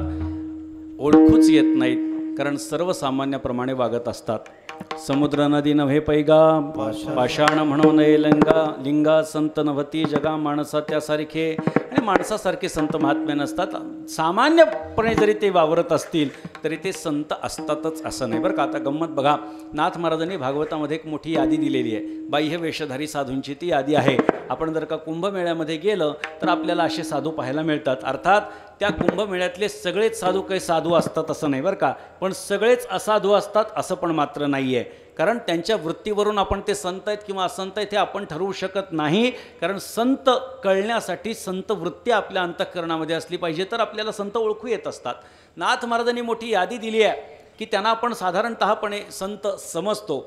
एक ते फळाहारी निराहारी, एक ते नग्न ब्रह्मचारी, एक कडे कपाटी शिखरी गिरिकंदरी रिघाले, एक ते जटाळ गांठाळ, एक नखधारी ढिसाळ, एक महाहट्टी विशाळ, एक ते पिसाळ मत्तमुद्रा, एक तांबडे बोडके, एक ते केवळ सुडके, एक तीर्थाटणे रोडके, एक ते मुके मौन निष्ठ. मोठी यादी नाथ महाराजांनी दिलेली आहे बाह्य वेशधारी साधूंची. परंतु हे सगळेच बाह्य वेशधारी साधू असतात असं नाही, नसतात असंही नाही. कारण आपल्याला सामान्यपणे कपड्याचा परमार्थ वाटतो. पण तुम्हाला सांगू का, असे समाजामध्ये किती तुम्हाला पारमार्थिक वेशातले सामान्य माणसं दाखवू आणि किती सामान्य वेशातले पारमार्थिक दाखवू मला सांगा तुम्ही. मी आपल्याला भरपूर माणसं अशी दाखवू शकतो. म्हणजे काय, कपड्याचा परमार्थ नाही. एखादी व्यक्ती एका ठराविक पोशाखामध्ये आहे म्हणजे ती चांगली असते असं आपल्याला समजता येणार नाही. कारण अंतःकरणानं ती कशी आहे याच्यावर ती कशी आहे हे ठरवावं लागत असतं. जसं परमार्थ हा शरीराचा नाही, देहाचा नाही, हा मनाचा आहे. तुम्ही कुठे बसलेला आहात याच्यावरती तो अवलंबून नसतो, तर तुमच्या मनात काय चालू आहे तिथे तुम्ही बसलेला असतात. अशा पद्धतीनं मनाच्या संबंधानं चिंतन आलेलं आहे. मन एव मनुष्याणाम कारणम बंध मोक्षयो हो, असं आम्हाला शास्त्रांनी सांगून ठेवलेलं आहे. मनाने ठरवलं तर ते आपल्याला बंधनातही पडू शकतं आणि मनानं ठरवलं तर ते आपल्याला मोक्षप्रत नेऊ शकतं. बाह्यवेश जो आहे त्या बाह्यवेशाकडे बघून सामान्यपणे माणसं एखाद्याला साधू समजतात. पण प्रत्येक बाह्यवेशधारी साधू असतोच असं नाही. मग संत भेटणंच अवघड आहे, भेटले तर ते ओळखू येणं अवघड आहे. नाथ महाराजांनी तर संतांच्या भेटीच्या संबंधानं फार सुंदर चिंतन केलेलं आहे. नाथ महाराजांनी सांगितलं, चंद्रामृत सुखे सेववेल, असता जाता रवी धरवेल, बाह्या हेळा सागर तरवेल, परित्या साधूची भेटी न होईल. चंद्राचं अमृत आपल्याला सुखानं प्राशन करता येईल, अस्ताला जाणारा रवी आपल्याला धरता येईल, बाहुबळावरती आपल्याला समुद्र तरून जाता येईल. पण आपलं भाग्य जर नसेल तर आपल्याला संत महात्मे भेटणं शक्य नाही. भेटतच नाहीत. पूर्वपुण्यानुसार भेटले तर ओळखू येत नाहीत, ओळखू आले आणि भेटले तर वेळ देत नाहीत, वेळ दिला तर बोलत नाहीत, बोलले तर सूत्रबद्ध बोलतात. सूत्रबद्ध म्हणजे काय, कमी शब्दामध्ये जास्तीत जास्त आशय असलेली गोष्ट सांगणे. आपल्याला शाळेमध्ये त्यातल्या त्यात गणितामध्ये विज्ञानामध्ये काही सूत्र असतात. उदाहरण द्यायचं झालं तर E=mc², हे सूत्र आपल्याकडे अभ्यासाला विज्ञानामध्ये आलं. किंवा आपले प्रमेय असतात, त्या प्रमेयाचे सूत्र असतात, ते आपल्याकडून शिक्षक लोक पाठ करून घेतात. सूत्र म्हणजे काय, कमीत कमी शब्दामध्ये जास्तीत जास्त आशय असलेली गोष्ट. अल्पाक्षरम असंदिग्धम सारवत विश्वतोमुखम अशी त्याची व्याख्या केलेली आहे. सूत्रवत बोलतात आणि ते आपल्याला कळत नाही. त्यामुळे संत महात्म्यांची भेट ही अत्यंत दुर्लभ आहे. ती प्राप्त होणं हे प्रत्येक जीवाचं कर्तव्य आहे. कारण प्रत्येक जीव हा संगतीवरती कोण आहे हे ठरत असतो. बरं का, लक्षात घ्या. आपल्याला मी नेहमी व्यावहारिक गोष्ट सांगत असताना एक गोष्ट नेहमी सांगण्याचा प्रयत्न करतो की आपल्याला ज्या क्षेत्रात मोठं व्हायचं आहे त्या क्षेत्रातल्या सर्वोच्च लोकांबरोबर आपलं उठबस असावं. बरं का, कुठलंही क्षेत्र असो, कोणतंही क्षेत्र असो, ज्या क्षेत्रामध्ये आपल्याला सर्वोच्च पदावरती जायचं आहे त्या क्षेत्रातल्या सर्वोच्च लोकांबरोबर आपलं उठबस असलं तर आपल्याला लोक मोठं समजत असतात. बरं का, बघा तुम्ही, सामान्य रस्त्यावरच्या कुत्र्याला हाडहोड करून दगड मारून पळून लावण्यासाठी धडपडणारी माणसं श्रीमंताच्या कुत्र्याला मात्र हाडसुद्धा म्हणत नाहीत. बरं का, एकाने तर मला सांगितलं की श्रीमंताच्या कुत्र्यांना हाड म्हणलेलं चालत नाही, राग येतो म्हणे, हाडा म्हणावं लागतं म्हणले, त्यांना रिस्पेक्टफुली बोलावं लागतं म्हणले. म्हणजे काय, मोठ्या लोकांमध्ये जेव्हा आपण असतो तेव्हाच आपण मोठे समजले जातो. व्यावहारिक सूत्र आहे. ठीक आहे, संगतीचा परिणाम हा आपल्या जीवनावरती जेवढ्या मोठ्या प्रमाणात होतो तेवढा इतर कोणत्याही गोष्टीचा होत नाही. एका सुभाषितकारानं फार सुंदर दृष्टांत दिला, पाण्याच्या थेंबाचा दृष्टांत दिला. पाण्याचा एक थेंब आहे, तव्यावरती पाण्याचा शिपका माता भगिनी टाकतात पोळी भाकरी भाजण्यासाठी. जर का क्षणार्धामध्ये तो पाण्याचा थेंब नाहीसा झाला तर तवा तापला, आता पोळी भाकरी करायला हरकत नाही, ही भावना तापलेल्या तव्याची संगती त्या पाण्याच्या थेंबानं केली. काय झालं? नामोनिशान शिल्लक राहिलं नाही. वैज्ञानिक परिभाषेमध्ये बोलायचं झालं तर बाष्पीभवन झालं, पण व्यावहारिक भाषेमध्ये बोलायचं तर नामोनिशान शिल्लक राहिलं नाही. त्या पाण्याच्या एका थेंबानं तापलेल्या तव्याची संगती केली, नामोनिशान शिल्लक राहिलं नाही. तोच पाण्याचा थेंब कमलपत्रावरती पडला, मोत्यासारखा चमकू लागला. तोच पाण्याचा थेंब स्वाती नक्षत्रामध्ये पडला, आता त्याचा मोती झाला. आता गंमत अशी आहे बघा, पाण्याच्या थेंबानं तापलेल्या तव्याची संगती करणं म्हणजे दुर्जनांची संगती करणं आहे. क्षणार्धामध्ये आपला नाश त्या ठिकाणी शक्य आहे. त्यांच्या संगतीमध्ये गेलं तर आपल्याला नुकसान आहे, ठरलेलं आहे. खळाची संगती उपयोगासी नये, आपणा अपाय त्यांचे संगे. नाथ महाराज सांगतात, किंवा नको दुर्जनाचा संग, क्षणोक्षणा चित्ता भंग, क्षणोक्षणा चित्ता भंग, क्षणोक्षणा चित्ता भंग. नको दुर्जनाचा संग, क्षणोक्षणा चित्ता भंग, क्षणोक्षणा चित्ता भंग, क्षणोक्षणा.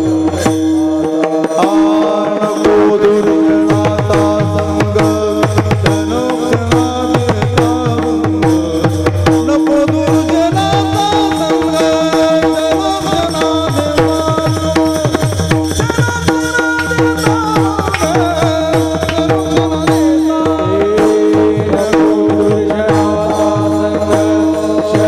क्षणोक्षणा चित्ता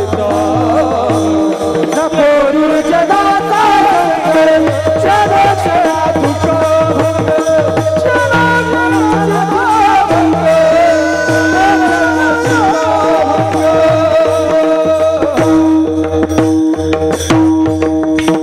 नको दुर्जनाचा संग, नको दुर्जनाचा संग, क्षणोक्षणा चित्ताभंग. क्षणाक्षणाला आपलं चित्तभंग करण्याची क्षमता त्याच्यामध्ये असते, दुर्जनांमध्ये असते. म्हणून पाण्याच्या थेंबानं तापलेल्या तव्याची संगती करणं म्हणजे दुर्जनांची संगती करणं आहे. नुकसानच नुकसान आहे, फायदा काहीच नाही. बरं, सामान्यांची संगती म्हणजे काय? कमलपत्रावरती पडलेला पाण्याचा थेंब म्हणजे सामान्यांची संगती आहे. सामान्यांच्या संगतीमध्ये नुकसान काही जरी नसलं तरी फायदा पण काही नाही. कमलपत्रावरती पाण्याचा थेंब मोत्यासारखा चमकू लागला, हे वाक्य ऐकायला चांगलं वाटतं, पण 1 रुपयाही त्या पाण्याच्या थेंबाचा आपल्याला कोणी देणार नाही. म्हणजे पाण्याचा थेंब जरी मोत्यासारखा चमकू लागला तरी त्याची किंमत नाही. सामान्य लोकांच्या संगतीमध्ये नुकसान जरी काही नसलं तरी फायदासुद्धा काही नाही. आणि संतांच्या संगतीमध्ये गेलं तर फायदाच फायदा आहे. म्हणून काय सांगितलं आहे? पाण्याच्या थेंबानं स्वाती नक्षत्रामध्ये शिंपल्यात प्रवेश करणं म्हणजे स्वतःचा मोती तयार करून घेणं आहे. संतप्ताई असी संस्थितस्य पयसो नामापि न ज्ञायते, मुक्ताकार तया तदेवनलिनी पत्रस्थितं राजते, स्वात्यासागर शुक्ति मध्यपतितंतं मौक्तिकं जायते, प्रायण अधम मध्यम उत्तम गुणाः संगात सतो जायते. अशा पद्धतीचा विचार त्या सुभाषितकारांनी सुंदर पद्धतीनं आपल्याला मांडून ठेवलेला आहे. म्हणजे संगतीचा परिणाम जेवढा आपल्या जीवनावरती होतो तेवढा इतर कोणत्याही गोष्टीचा होत नसतो. म्हणून संतांची संगती ही अत्यंत महत्त्वाची आहे. एकदा देवर्षी नारद भगवंताकडे गेले आणि देवाला विचारलं, देवा संतांच्या संगतीचं फल काय रे? देवानी सांगितलं, असं उत्तर देणं काही योग्य वाटत नाही. अमुक एका ठिकाणी जा, एका किडीनं एका पिल्लाला जन्म दिला. त्या पिल्लाला जन्मलेल्या बाळाला विचार म्हणले. गेलं. नारदांनी त्या किड्याच्या पिल्लाला विचारलं, छोट्या किड्याला, संतांच्या दर्शनाचं फल काय? ते प्रश्न विचारला आणि ते मरून गेलं ते किड्याचं पिल्लू. नारद आले, सांगितलं, अरे देवा मरून गेलं ते पिल्लू. अरे अरे थांब थांब थांब, एक काम कर, अमुक एका ठिकाणी जा, तिथे एका बेडकीनीनं एका पिल्लाला जन्म दिला. ते बेडकाला विचार म्हणले काय झालं. बेडकाला प्रश्न विचारला, त्या बालकाला विचारला. जसं बालकाकडे लक्ष गेलं, बालकाने उत्तर देण्याच्या आतच प्राण सोडून दिला. नारद पुन्हा आले, म्हणले असं असं झालं, एक काम कर, एका मांजरीने एका पिल्लाला जन्म दिला, त्या पिल्लाला जाऊन विचार. त्या पिल्लाला विचारलं, संतांच्या दर्शनाचं फल काय आहे? झालं, ते पिल्लूसुद्धा मेलं. पुन्हा गेले देवर्षी नारद, सांगितलं पिल्लू पण मेलं. देवाने सांगितलं, एक काम कर, एका गायीने वासराला जन्म दिलाय, त्या पिल्लाला विचार म्हणले त्या वासराला. देवर्षी नारद पुन्हा तिथे आले, त्या वासराला विचारलं संतांच्या दर्शनाचं फल काय? ते वासरूसुद्धा मरून गेलं. नारद पुन्हा देवाकडे आले. नारद विचार करू लागले, ज्याला प्रश्न विचारावं ते मरू लागले. म्हणले हे काय चालू आहे? देवाला विचारलं, देवा असं असं झालं. अरे एक काम कर म्हणले, एका राजाकडे एका राजकुमाराचा जन्म झाला, त्याला जाऊन विचार म्हणले. नारद म्हणले, किडा, बेडूक, मांजर, वासरू इथपर्यंत ठीक आहे. राजाच्या मुलाला मी जर प्रश्न विचारला आणि ते जर मेलं तर राजा सोडेल असं वाटतं का म्हणले मला. देवा मला संकटात टाकू नको. नाही नाही म्हणले, विचार, जा, घाबरू नको. गेले, विचारलं संतांच्या दर्शनाचं फल काय आहे. आता ते बालक मेलं नाही, ते बोलू लागलं. जन्मलेलं नवजात बालक बोलू लागलं. त्या बालकानं नारदांना सांगितलं, आहे त्या अवस्थेपेक्षा वरची अवस्था प्राप्त होणं हे संतांच्या दर्शनाचं फल आहे. म्हणजे त्यांनी सांगितलं, देवा पहिले माझा कीटकाचा जन्म होता, जन्मल्या जन्मल्या तुमच्यासारख्या महात्म्याचं दर्शन झालं. अवस्थांतर झालं म्हटलं, मी बेडकाच्या जन्माला गेलो, पुढचा जन्म प्राप्त झाला. योगायोग काय माझा मला माहिती नाही. त्या बेडकाच्या जन्माला मी जेव्हा आलो, जन्मताच पुन्हा तुमच्यासारख्या महात्म्याचं दर्शन झालं, अवस्थांतर झालं आणि मी मांजरीचं पिल्लू झालो.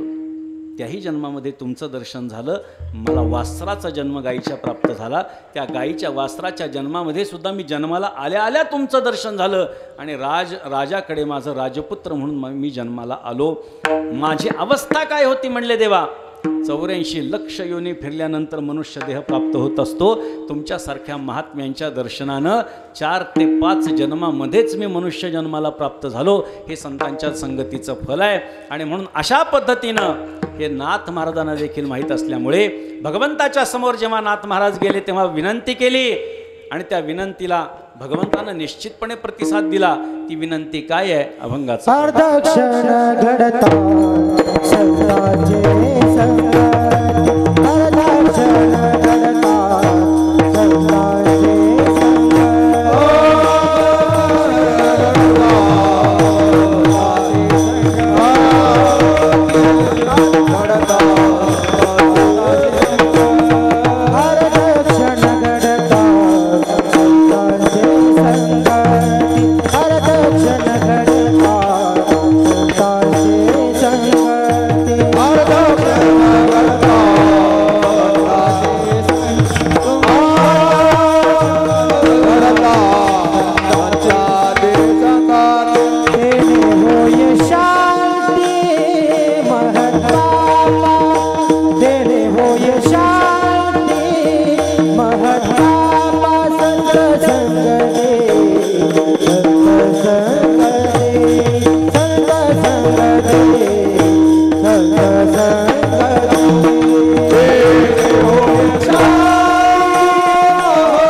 संतांची संगती तेणे होय शांती महत्पापा.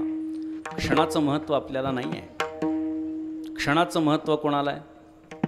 आपल्यापैकी बरेच जणांना एक गोष्ट ज्ञात असेल की सध्या ऑलिम्पिकचे गेम सगळीकडे चालू आहेत, नाही का? पॅरिसमध्ये सध्या ऑलिम्पिक चालू आहे. क्षणाचं महत्त्व त्या धावपटूंना विचारा की 4 वर्ष मेहनत करून पहिल्याचा दुसरा, दुसऱ्याचा तिसरा, तिसऱ्याचा जो चौथा येतो त्याला विचारा क्षणाचं महत्त्व काय आहे. काही मायक्रो सेकंदाच्या अंतरानं मेडल हातातून गेल्यानंतर त्यांना काय वाटत असेल याचं चिंतन करा थोडंसं. 4 वर्ष त्याच्यासाठी आपण प्रयत्न करतो आणि काही मायक्रो सेकंदामुळे आपल्याला पदक मिळालं नाही. त्या मायक्रो सेकंदाचं महत्त्व त्यांना विचारा. 1-2 सेकंदाच्या अंतरानं ज्याचा अपघात होता होता वाचला त्याला त्या 1-2 सेकंदाचं महत्त्व विचारा. 1-2 मिनिटांच्या अंतरानं ज्यांची शेवटची ट्रेन निघून गेली त्यांना त्या 2 मिनिटांचं अंतर विचारा. शेवटची बस ज्याची 5 मिनिटाच्या अंतराने गेली त्यांना त्याचं महत्त्व विचारा. मित्रांनी सांगितलं अरे चहा घेऊ, सांगितलं नाही नाही माझी शेवटची, अरे थांब नाही जात, घे ये खूप दिवसांनी भेटलाय चहा पी. काय म्हणतो, चहा पिला नसता तर बरं झालं असतं, त्याच्यात वेळ गेला माझा, 5 मिनटं उशीर झालं. म्हणजे काय, आपल्याला वेळेचं महत्त्व नाही आहे. वेळेचं महत्त्व जीवनामध्ये प्रत्येकाला असलं पाहिजे. धर्मराज युधिष्ठिरानं भगवंताला 4 प्रश्न विचारले. देवा असं काय आहे जे सतत वाढत जातं, देवा असं काय जे सतत घटत जातं, देवा असं काय जे घटतही नाही आणि वाढतही नाही, आणि देवा असं काय जे घटतही आणि वाढतही. मोठा विस्तार आहे, मला त्याच्याकडे जायचं आत्ता नाही आहे. पण देवा असं काय आहे जे सतत घटत जातं. भगवंतानं उत्तर दिलं, काळ सतत घटत जातोय. आत्ता असलेला क्षण हा पुढच्या क्षणाला आपल्याला प्राप्त होणार नाही. त्यामुळे प्रत्येक क्षणाचा विनियोग आपण चांगल्या गोष्टीसाठी केला पाहिजे. क्षणोक्षणी हाची करावा विचार, तरावया पार भवसिंधू. क्षणाक्षणाला आपण आपल्या उद्धाराचा विचार केला पाहिजे. त्यामुळे संत महात्मे नाथ महाराजांनी भगवंताला विनंती केली की अर्धक्षण घडता संतांची संगती, तेणे होय शांती महत पापा. देवा अनेक जन्मजन्मांतरी जे काही पाप आम्ही कर्म केलेले आहेत आणि त्याचा परिपाक, त्याचं फल म्हणून जे दुःख आम्हाला भोगायला प्राप्त झालेलं आहे, त्या संतांचं अर्धक्षण जरी दर्शन झालं, संगती जर का त्यांची घडली तर त्या सगळी पापं दूर निघून जातात. असं त्या संतांच्या संगतीचं महत्त्व आहे, फल आहे. म्हणून मी आपल्याला संत कोण आहे त्याचं चिंतन सांगत असताना बोललो की बाह्यवेशधारीच फक्त संत असतात असं समजू नका. सामान्य लोकांप्रमाणे ते वावरत असतात. संतांची अनेक व्याख्या लक्षणं संतांनी करून ठेवलेली आहेत. नाथ महाराजांनी लक्षण केले, ज्याचे गेले काम क्रोध तोची साधू जगी सिद्ध. काम आणि क्रोध ज्याच्या अंतःकरणामध्ये नाही तोच खरा साधू आहे. खूप प्रमाणं देता येतील. जे का रंजले गांजले त्यासी म्हणे जो आपुले, तोची साधू ओळखावा देव तेथेची जाणावा. अनेक प्रमाणं आहेत त्याची. म्हणजे संत महात्म्यांनी संतांची काही लक्षणं करून ठेवलेली आहेत. मला हे व्यापक लक्षण वाटलं. ज्याचे गेले काम क्रोध तोची साधू जगी सिद्ध. काम ज्याच्या अंतःकरणामध्ये नाही, क्रोध ज्याच्या अंतःकरणामध्ये नाही, ते खरे संत आहेत बरं का. संतांची सहज क्रिया, ज्या पद्धतीनं संतांचं सहज बोलणे हित उपदेश, तशी संतांची सहज क्रिया लोकांवरती कृपाकारक ठरत असते. ही गोष्ट लक्षात घ्या. अहो त्यांच्यावरती केलेला आरोपही आपल्यासाठी फलप्रदायी, शुभ फलप्रदायी ठरतो. अशी उदाहरणं आपल्याकडे पाहायला सापडतात. सद्गुरू जनार्दन स्वामींच्याकडे जेव्हा एकनाथ महाराज होते, सेवेसाठी होते, साधारणतः नाथ महाराजांचं वय 18-20 वर्षांचं होतं. एखादा लहान मुलगा, एखादा युवक, एखादा तरुण हा काही वर्षांपूर्वी येतो आणि आपल्या अधिकाऱ्याचा जवळचा बनतो. हा विचार मनामध्ये बाळगून जुनी माणसं कायम ईर्ष्या करत असतात त्या नवीन माणसाची. कुठेही तुम्ही जा, सगळीकडे हे ठरलेलं असतं. कुठेही उदाहरण बघा, मी जुना आणि असा असताना हा नवा जवळ कसा झालं. यांना बाजूला करावं म्हणून काही योजना आखण्यात आली. एका ब्राह्मणाच्या स्त्रीला त्या कटामध्ये सामील केलं. गरोदर होती आणि तिला सांगितलं, एवढंच सांगायचं की माझ्या पोटातला गर्भ हा एकनाथ महाराजांचा. या एकनाथाचा गर्भ एवढंच सांगायचं. स्वामींच्याकडे धावत ती स्त्री गेली आणि गर्भवती स्त्रीनं सांगितलं, माझ्या पोटात जो गर्भ आहे ना तो या एकनाथाचा आहे. स्वामींना माहीत नसेल का? स्वामींना माहिती होतं की एकनाथ महाराज तसे नाही आहेत. परंतु न्याय देवतेच्या जागेवरती बसल्यानंतर सगळे सारखे असतात. एकनाथ महाराजांना विचारलं, अशा पद्धतीचा आरोप आलेला आहे, तुझ्यावरती झालेला आहे, तुला काही बोलायचं आहे का? तुझ्याकडे काही पुरावे आहेत का हे नाकारण्याचे? नाथ महाराजांनी सांगितलं, म्हणले महाराज सेवेची आवडी आराम नाही अर्धघडी. तुम्हाला सुद्धा माहिती आहे, क्षणभर सुद्धा, अर्धघडीसुद्धा तुमच्यापासून मी कधी बाजूला नसतो. कसं काय असं पाप माझ्याकडून घडू शकतं? स्वामींनी विचारलं, काही पुरावा? सगळा दरबार भरलेला. ही सगळी विनाशकारी वृत्तीची माणसं आनंदित झालेली की आता स्वामी यांना शिक्षा देणार. नाथ महाराजांनी सांगितलं, प्रत्यक्षपणे माझ्या बाजूनं उभा राहून साक्ष देणारं कोणीही नाही. असं म्हणल्यानंतर आता यांना बरं वाटलं, म्हणजे आता एकनाथाला शिक्षा होणार. पण नाथ महाराजांनी सांगितलं, एक साक्षीदार माझ्याकडे आहे म्हटले, की जो सांगू शकेल की हा गर्भ कोणाचा आहे. आता सगळे घाबरले. म्हणले काय करावं? कोण आपल्यातला फुटला, इकडं तिकडं बघू लागले, सगळेजण म्हणू लागले नाही नाही मी काही नाही बोललो, मी काही नाही बोललो, घाबरले सगळे. एक साक्षीदार कोण आहे जो एकनाथाकडून उभा राहतोय. स्वामींनी विचारलं कोणता आहे तुझा साक्षीदार. नाथ महाराजांनी सांगितलं या ब्राह्मणीच्या पोटातला जो गर्भ आहे तो साक्ष देईल म्हटले. सगळे हसू लागले. म्हणले पोटातला गर्भ कसा साक्ष देऊ शकतो, द्यायला लाव म्हणले साक्ष. एकनाथ महाराजांनी त्या ब्राह्मणीच्या गर्भाकडे कृपा कटाक्षानं बघितलं आणि तो गर्भ आतून बोलू लागला आणि त्यांनी स्वतःच्या बापाचं नाव सांगितलं, मुसलमानाच्या मनुष्याचं नाव घेतलं की अमुक अमुक व्यक्ती हा माझा बाप आहे. बस तिथेच लक्षात आलं नाथ महाराजांचा अधिकार सिद्ध झाला. मला पुढे काही सांगायचं नाही, मला हे सांगायचं आहे की इथपर्यंत ही ज्याला आपण म्हणतो शंका नाथ महाराजांवर घेतली इथपर्यंत मर्यादित नाही. संतांच्या कृपा कटाक्षानं बघण्याचा परिणाम काय हे सुद्धा मला आपल्याला सांगायचं आहे. आपल्याला आश्चर्य वाटेल, आपल्यापैकी बहुतेक कोणाला माहिती नसेल की ते पोटातलं बाळ म्हणजे पुढे कोण होतं. तर पोटातलं बाळ म्हणजे पुढे चालून लतीफ मुसलमान नावाचा संत झाला. तुकोबारायांनी जे सांगितलं आहे, कबीर मोमीन लतीफ मुसलमान सेना न्हावी जाण विष्णुदास, याच्यातला जो लतीफ मुसलमान आहे तो लतीफ मुसलमान म्हणजे त्या ब्राह्मणीच्या पोटातला तो गर्भ आहे जो मुसलमानाच्या माध्यमातून जन्माला आलेला होता. म्हणजे यातून काही गोष्टी समोर येतात की संत महात्म्यांची प्रत्यक्ष नाही अप्रत्यक्षपणे जरी कृपा कटाक्षानं जर दृष्टादृष्ट झाली तरी संत आपल्या बरोबरीचं त्याला करून सोडतात. आणि सांगू का, मी संतांचा नाही किंवा संतांचा आहे असा खोटा आरोप जरी एखाद्यावरती झाला तरी तो संत झाल्याशिवाय राहत नाही. विठ्ठल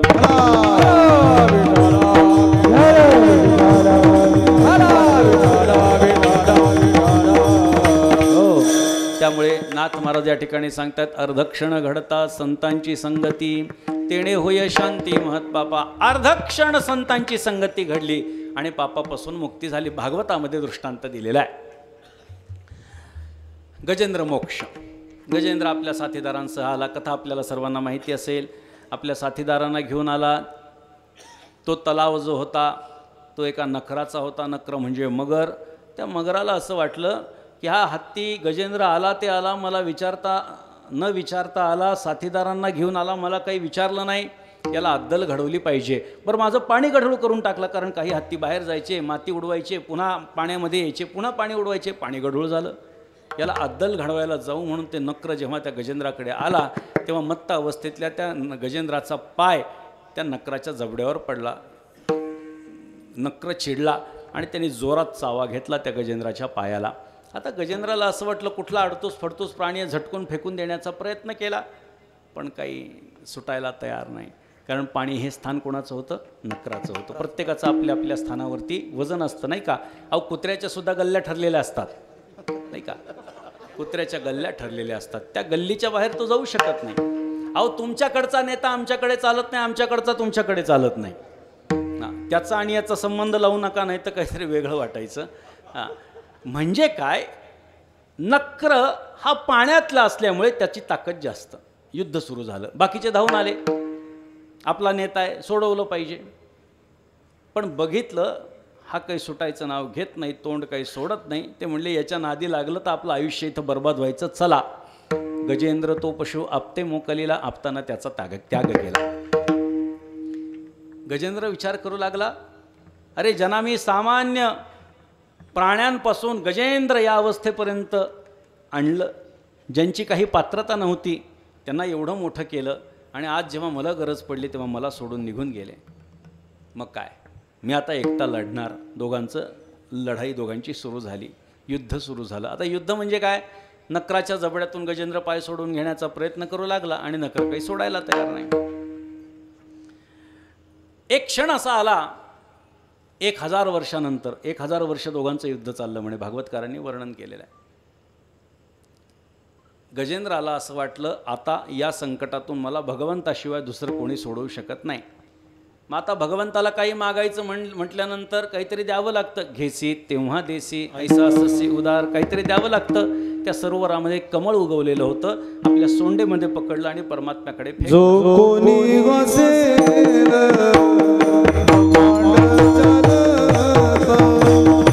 जो कोणी असेल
कोणाची हाक देईल हाके. कमळ फेकलं भगवंताकडे. भागवतकार वर्णन करतात. सोंतस्सर सरस्वरूपलेन गृहीता अर्थो दृष्ट्वा गुरुत्मतिंख उपात्त चक्रम उत्क्षिप्य सांबुजकरम गिरमाह कृच्छ्रात नारायणाखिल गुरो भगवन नमस्ते. हे प्रभू ये आणि माझा उद्धार कर, माझं रक्षण कर. परमात्मा निघाला. वर्णन ह कहे लक्ष्मी ती कहे गजराज. लक्ष्मी मातेनं विचारलं देवा कुठे निघाला तेवढ्या गडबडीत. हत्तीकडे चाललो हे सांगण्यासाठी ह लक्ष्मीपशी म्हणले. ती म्हणेपर्यंत हत्तीपशी आले. उद्धार केला गजेंद्राचा. आता माझा मुद्दा पुढे आहे. भागवतामध्ये फक्त गजेंद्र मोक्षाचा विचार आहे, पण त्याच्या पुढचा विचार नामदेवरायांनी आपल्याला सांगितला. नामदेवरायांनी सांगितलं पुढे काय झालं. गजेंद्राचा उद्धार झाल्यानंतर नक्र म्हणू लागला देवा वैकुंठातून एवढा लांब आलाच आहात तर माझा पण उद्धार करून टाका म्हणले. देव हसले. अरे उद्धार म्हणजे काय, मंदिरातला प्रसाद आहे, कोणी हात पुढे करायचा आणि मिळणार. अरे माझा मोक्ष, माझं वैकुंठ हे एक तर माझ्या भक्ताला प्राप्त होतं, नाही तर माझ्या भक्ताच्या भक्ताला प्राप्त होतं. तू माझा भक्तही नाही आणि माझ्या भक्ताचा भक्तही नाही, तुला कसं काय मी वैकुंठ देऊ. तेव्हा मोठा चांगला मुद्दा त्याने मांडला. पालमकर महाराज कदाचित तो नक्र मागच्या जन्मात वकील होता बरं का, कदाचित. त्यांनी सांगितलं म्हणले देवा एक तर तुझं भक्त असावं लागतं, नाही तर तुझ्या भक्ताचं भक्त असावं लागतं, तर तू मोक्ष देतोस किंवा वैकुंठात घालतो. बरोबर हो. गजेंद्र कोण आहे म्हणले. भक्त आहे माझा. अरे माझ्या भक्ताला तू 1000 वर्ष छळलायस आणि वर तोंड करून म्हणतो मोक्ष दे, वैकुंठ दे. नक्राने सांगितलं गजेंद्र जर तुझा भक्त आहे तर तुझ्या भक्ताचे पाय 1000 वर्ष धरलेत म्हणले मी. आता बघ, भक्ताचे पाय धरणाऱ्याला जर का नरकात टाकत असतील तर जगभर दिंडोरा पिटवून सांगेल की भक्ताचे पाय कोणी धरू नका, नाही तर भगवंत नरकात टाकतो. हिंदीमध्ये एक म्हण आहे बरं का माऊली, नंगे से खुदा डरे अशी एक म्हण आहे. नंगड माणसाला देवही घाबरतो म्हणतात. देव घाबरला, अपप्रचाराला घाबरला देव आणि नक्राचाही उद्धार केला. दृष्टांत संपला. आता माझा मुद्दा बघा. नक्राचा जो उद्धार झाला, नक्रानं जे गजेंद्राचे पाय पकडले होते ते भक्तिभावानं पकडले होते का? नाही. द्वेषापोटी माझ्या सरोवरात येतो, माझ्या परवानगीशिवाय येतो, अनेकांना आणतो, माझं पाणी गढूळ करतो, माझ्या अंगावर पाय देतो, द्वेषापोटी चावा घेतला. तेवढासा घडलेला समागम. बरं, मग काही जण म्हणतील गजेंद्र तरी कुठं भक्त होता. हां, जो कोणी असेल, अरे कोण आहे हे सुद्धा त्याला माहिती नाही. जो कोणी असेल ब्रह्मांड चालक, ही भाषा आहे त्याची, म्हणजे त्याला ब्रह्मांड चालक कोण आहे हे पण माहिती नाही, पण ब्रह्मांड चालकावर विश्वास ठेवला आणि कमळ फेकलं. ज्या क्षणामध्ये त्याच्या अंतःकरणात ही भावना निर्माण झाली की या संकटातून मला भगवंताच्या शिवाय कोणीही सोडवू शकत नाही, त्या क्षणापुरतं संतत्व त्या गजेंद्राकडे होतं आणि त्या क्षणामध्ये गजेंद्राचे पाय नक्राच्या जबड्यात होते. अर्धक्षण घडता संतांची संगती, तेणे होय शांती महत्पापा विठोबा रखुमा.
मोतीराम गुरुजी मोहिते महागावकर त्यांना साथ करतील ओमकार महाराज कदम जवळेकर.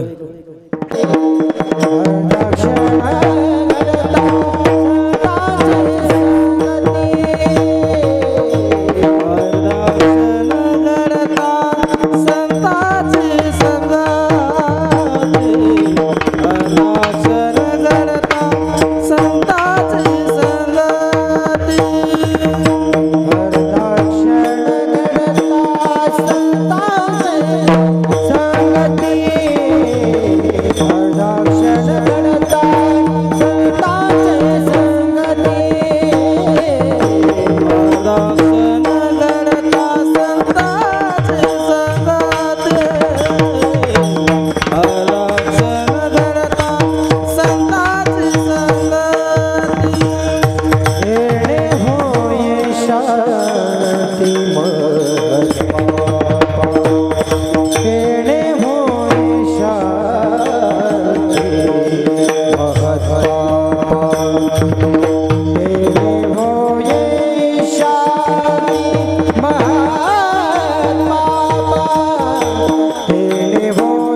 घालू नको घालू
संतांची संगती तेणे होय शांती महत्पापा. संतांची संगती प्राप्त झाली तर महत्पापांपासून आपण दूर सारल्या जातो, किंबहुना पाप आपल्यापासून दूर जातात. म्हणून हे देवा, मी तुला अशी विनंती करतो, संत संग देई, संत संग देई, आणिक प्रवाही घालू नको. नाथ महाराजांनी देवाला विनंती केली. देवाला विनंती केली म्हणजे कोणाला विनंती केली तर संत महात्मे जेव्हा चांगल्या अर्थानं देव हा शब्द योजतात तेव्हा देव या शब्दाचा अर्थ विठ्ठल पांडुरंग हाच असतो. आणि जेव्हा कुत्सिततेनं तुच्छतेनं देव ह्या शब्दाचा उल्लेख करतात तेव्हा शेंद्री हेंद्री दैवतांचा विचार करा. किंबहुना परमात्मा सोडून इतर कोणत्याही देवाला अशा पद्धतीच्या देवाची ते उपमा देत असतात. नाथ महाराज जेव्हा मागणी मागतात किंवा विनंती करतात याचा अर्थ ते पांडुरंगालाच विनंती करतात असा अर्थ आपल्याला घेता येईल. म्हणून संत संग देई, संत संग देई, आणिक प्रवाही घालू नको. दोनदा दोनदा बोलतात बरं का. एकच गोष्ट दोनदा बोलणं वदतो व्याघात दोष आहे बरं का. किंवा द्विरुक्ती हा दोष सांगितला गेलेला आहे. वदतो व्याघात एक वेगळा प्रकार आहे, परंतु द्विरुक्ती हा दोष सांगितला म्हणजे एकच गोष्ट दोनदा दोनदा बोलणं हे व्याकरणाच्या दृष्टीनं चुकीचं मानलं आहे. परंतु या द्विरुक्तीचा स्वीकार करूनही संत महात्मे दोनदा दोनदाच नाहीत तर कधीकधी तीनदा तीनदा सुद्धा बोलतात बरं का. नाथ महाराजांचा एक सुंदर अभंग आहे. मना जाये तेथे, मना जाये तेथे, मना जाये तेथे पंढरीये, भक्त करुणाकर दिनाचा वत्सल उभा श्री विठ्ठल विटेवरी. मना जाये तेथे, मना जाये तेथे, मना जाये तेथे पंढरीये. तीनदा तीनदा सांगतात की हे मना तू तिथे जा, हे मना तू तिथे जा, हे मना तू तिथे जा. दोनदा दोनदा सांगणं हे चुकीचं असताना तीनदा तीनदा सांगतात. काय कारण आहे? एखाद्या गोष्टीचा जेव्हा प्रकर्ष असतो किंबहुना एखादी गोष्ट जेव्हा आपल्याला प्रकर्षानं मांडायची असती तेव्हा वारंवारता त्याच्यामध्ये येत असते. एखादी महत्त्वाची गोष्ट असली तर आपण एखाद्याला सांगतो, तीनदा तीनदा ते सांगतो, तो म्हणतो अरे मला कळालं आहे, सारखं सारखं काय तेच ते सांगतो आहे, तीनदा तीनदा काय तेच सांगतो. याचा अर्थ काय की एखादी महत्त्वाची गोष्ट जर असेल तर त्याच्यामध्ये वारंवारता येते, तीनदा तीनदाच नाही. महात्मे कधीकधी एकच गोष्ट चारदा चारदा सुद्धा बोलतात बरं का. भगवत पूज्यपाद श्रीमदाद्य जगद्गुरू शंकराचार्य यांचं गुरु अष्टक नावाचं एक अष्टक आहे. त्या अष्टकामध्ये फार सुंदर वर्णन केलेलं आहे आचार्यांनी. त्यांनी सांगितलं आहे शरीरम स्वरूपम तथा वा कलत्रम यशश्चारुचित्रम धनम मेरुतुल्यम मनश्चैन लग्नम गुरोरंघ्री पद्मे ततः किम ततः किम ततः किम ततः किम. ततः किम या शब्दाचा उच्चार 4 वेळा आचार्यांनी केलेला आहे. ततः किम या शब्दाचा मराठी अर्थ त्यात काय. आपण म्हणतो त्याच्यात काय विशेष आहे, ततः किम म्हणजे त्यात काय, त्यात काय, त्यात काय, त्यात काय. पण हे त्यात काय म्हणण्याच्या आधी ते काय बोलतात हे लक्षात घेतलं म्हणजे त्यात कायला काय महत्त्व हे आपल्याला कळेल. आचार्यांनी सांगितलं आपलं शरीर सुंदर आहे, शरीरम सुरूपम तथा वा कलत्रम, आपले नातेवाईकही खूप चांगले आहेत. यशश्चारुचित्रम, आपलं यश 4 दिशेला पसरलेलं आहे. धनम मेरुतुल्यम, मेरू पर्वताप्रमाणे आपल्याकडे धन आहे. तरी देखील मनश्चैन लग्नम गुरोरंघ्री पद्मे, आपलं मन जर का आपल्या सद्गुरूंच्या चरणापाशी स्थिर राहत नसेल, त्यात काय, त्यात काय, त्यात काय, त्यात काय. ह्या त्यात काय 4दा म्हणण्याचं कारण सद्गुरूंची महती सांगणं आहे. म्हणजे सद्गुरूची महती सांगत असताना या अष्टकातली सर्वात 4थी ओळ प्रत्येक चरणाची ततः किम ततः किम ततः किम ततः किम आहे. याच्यातून आचार्यांना सद्गुरूंचं महत्त्व विशद करायचं आहे. म्हणजे एखाद्या गोष्टीचं महत्त्व प्रतिपादन करत असताना द्विरुक्ती ही येणं शक्य असतं, साहजिक असतं. म्हणून नाथ महाराज म्हणतात संत संग देई, देवा मला संत संग दे, देवा मला संत संग दे. अनेक प्रवाही घालू नको, इतर कोणत्याही प्रवाहामध्ये मला घालू नकोस. आता इतर प्रवाह म्हणजे कोणता, तर संसाराचा प्रवाह. संसाराच्या प्रवाहामध्ये मला घालू देऊ नकोस, मला परमार्थामध्ये राहण्यास आवड आहे. कारण संसार मज न करणे सर्वथा परमार्थ पुरता हाती दे. मला संसार करायची गरज नाही, इच्छा नाही म्हणले देवा, मला संसार करण्याची इच्छा नाही, फक्त परमार्थ माझ्या पदरी तू पाड. आता संसार करायचा नाही याचा अर्थ सामान्य लोक गृहस्थाश्रमात प्रवेश करायचा नाही असा घेतात. वास्तविक पाहता एकनाथ महाराजांनी लग्न केलेले अनेक संत हे गृहस्थाश्रमी होते. एकनाथ महाराजांनी लग्न केलं आहे, तुकोबारायांनी लग्न केलं आहे, नामदेवरायांनी लग्न केलेलं आहे. म्हणजे निवृत्ती, ज्ञानदेव, सोपान, मुक्ताबाई हे 4 आणि अन्य काही संत जर सोडले तर सगळ्यांनी गृहस्थाश्रमामध्ये प्रवेश केलेला आहे. गृहस्थाश्रमामध्ये प्रवेश करणं म्हणजे संसारात पडणं नाही, हा मोठा आपला भ्रम आहे. कारण लग्नामध्ये जेव्हा ते नवरा आणि नवरी ते नवरदेवाच्या खांद्यावरती शॉल आणि ती बाई, त्या बाईचा पदर गाठ बांधलेली असते. मग तो सांगतो हे माझे अमुकचे अमुक, किती पाय पडती, दोघंही पाय पडतात. ती सांगते आमचे अमुकचे अमुक, हे दोघंही पाया पडतात.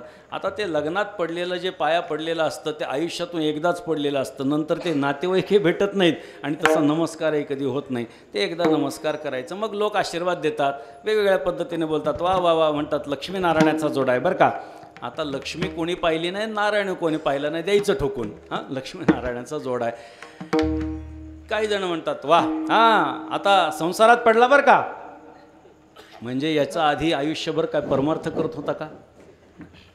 संसारात पडला या वाक्याचं सामान्य स्वरूप जर आपण बघितलं तर लोकांच्या मनात गृहस्थाश्रमात प्रवेश केला म्हणजे संसारात पडला.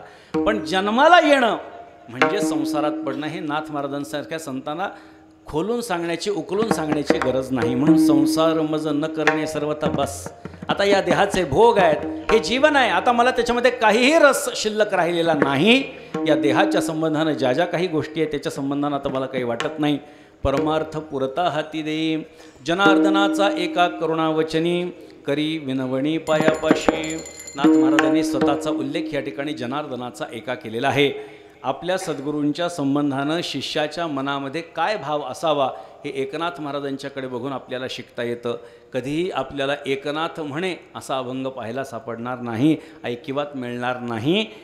एका जनार्दनी आपल्या सद्गुरूंचं नाव जनार्दन स्वामींचं नाव पूर्ण आणि स्वतःचं नाव अर्ध. एकनाथचं एका आणि आपले सद्गुरू जनार्दन स्वामींचं जनार्दनाचं एका जनार्दना शरण एका जनार्दनी असं नाथ महाराजांनी आपलं नामविधान किंवा नाममुद्रा वापरलेली आहे.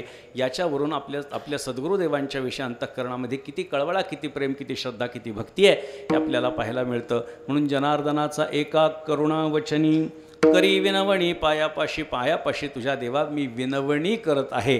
आता पुन्हा सांगतो बरं का, पूर्ण बघा. अर्धक्षण घडता संतांची संगती तेणे होय शांती महत्पापा. संत संग दे आणि कप्रवाही घालू नको. संसार मज न करणे सर्वथा परमार्थ पुरता हाती देई जनार्दनाचा एका करुणावचनी करी विनवणी पायापाशी.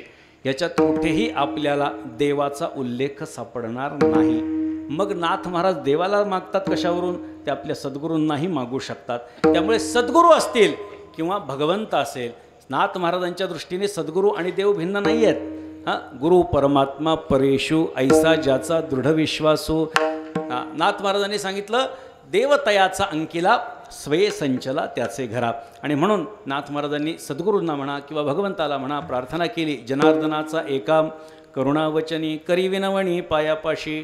संत संग दे आणि कप्रवाही घालू नको यथामती अभंगाचं चिंतन केलं. ब्रह्मलीन हरिभक्तीपरायण वैकुंठवा श्री सोपान काका महाराजांच्या पुण्यस्मरणाच्या निमित्तानं अतिशय शिस्तबद्ध रीतीनं हा अखंड हरिनाम सप्ताह या ठिकाणी सुरू आहे. छोट्या छोट्या गोष्टीवरून परमार्थाप्रती आपले असलेलं प्रेम, अनुराग आणि शिस्त वारकरी संप्रदायाची इथे बघायला मिळते. इथे बऱ्यापैकी टाळकऱ्यांनी कंबर बांधलेली आहे. ही फडकऱ्यांची पद्धत, ही परंपरा पहिल्यापासून चालत आलेली आहे. अतिशय मला वाटतं मराठवाड्यामध्ये फार कमी ठिकाणी आता हे फडकऱ्यांची पद्धत शिल्लक राहिली आहे. पश्चिम महाराष्ट्रात काही ठिकाणी आपल्याला पंढरपूर तालुक्यामध्ये वगैरे किंवा फडकऱ्यांचे जिथे फड असतील किंवा ते फडाचे जे काही लोक असतील तिथे फक्त ही पद्धत पाहायला मिळते. परंतु ह्या छोट्या छोट्या गोष्टीवरून आपली परंपरा आपण दाखवून देत असतो. त्यामुळे अतिशय सुंदर पद्धतीनं मोठ्या संख्येनं आपण हा टाळकरी अशा इथं बघायला मिळत नाहीत बरं का. दुसरीकडे आपल्याला टाळकरी भरपूर बघायला मिळतात. मराठवाड्यामध्ये टाळकऱ्यांची जरा वानवा अशी परिस्थिती आहे की टाळकऱ्यांच्या अनुपस्थितीमुळे सप्ताह बंद पडण्याची वेळ आली. अशी परिस्थिती आपल्या मराठवाड्यामध्ये झालेली. हे दुर्दैव आहे मराठवाड्याचं. खरं तर मराठवाडा हा वारकरी संप्रदायाची जननी म्हटला जातो. एक प्रकारे जर आपण बघितलं तर निवृत्ती ज्ञानदेव सोपान मुक्ताबाई एकनाथ नामदेव इथपर्यंत सगळेच संत मराठवाड्याने दिलेले आहेत. रामदास स्वामीसुद्धा मराठवाड्याने दिलेले आहेत. अनेक असे संत इथे मराठवाड्याने सगळ्या जगाला दिलेले आहेत. पण त्याच मराठवाड्यामध्ये वारकरी संप्रदायाची चेष्टा एक प्रकारे होताना आपल्याला दिसतीये. परंतु अतिशय मला चांगलं वाटलं. या ठिकाणी आपण मोठ्या श्रद्धेनं हा कार्यक्रम या ठिकाणी ठेवत आहात आणि महाराजांच्या पुण्यस्मरणाच्या निमित्तानं हा जो कार्यक्रम आहे त्यांना निश्चितपणे समाधान वाटत असेल की आपल्या पुण्यस्मरणाच्या निमित्तानं सुंदर असा कार्यक्रम या ठिकाणी होतो आहे. त्यामुळे आयोजकांचं जेवढे कौतुक करावं तेवढं थोडंच आहे.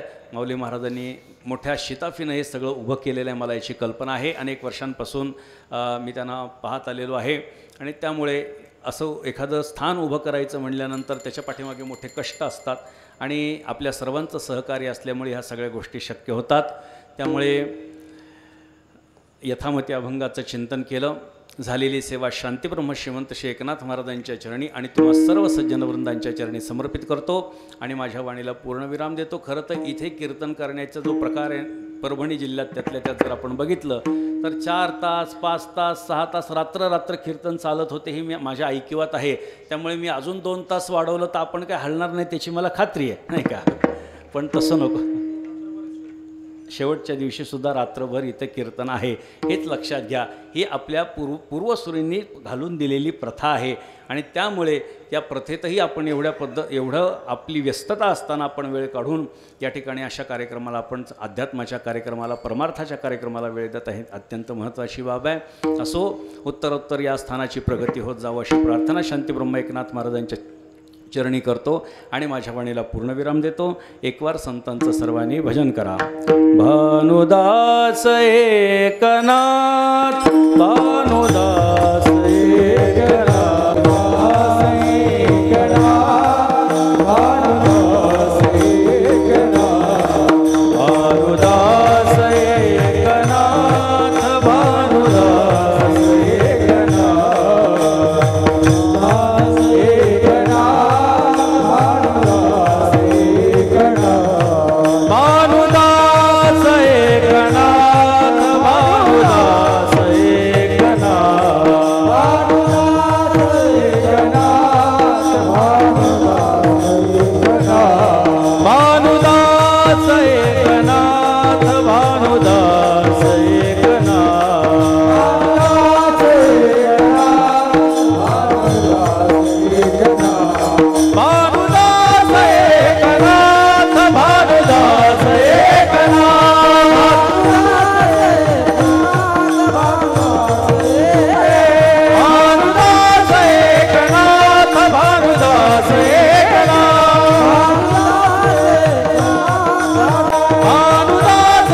श्री हरिभक्तपराय शंकर महाराज लोंढे मांजरीकर त्यांना साथ करतील लक्ष्मण महाराज भैनाजवाडीकर आणि ध्रुपद भजनी मंडळी खंडाळी त्यांना साथ करतील श्रेयस मुरगी दत्तवाडी.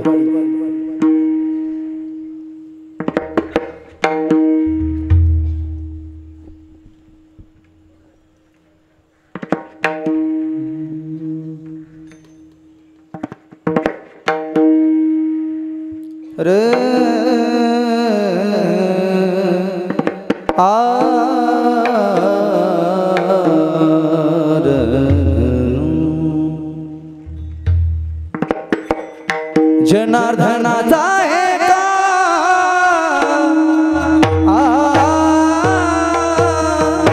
जनार्दनाचा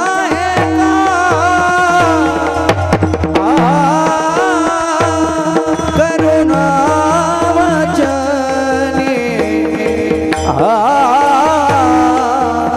जनार्दनाचा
बाई घालून संत संग देई संत संग देई संत संग देई संत संग देई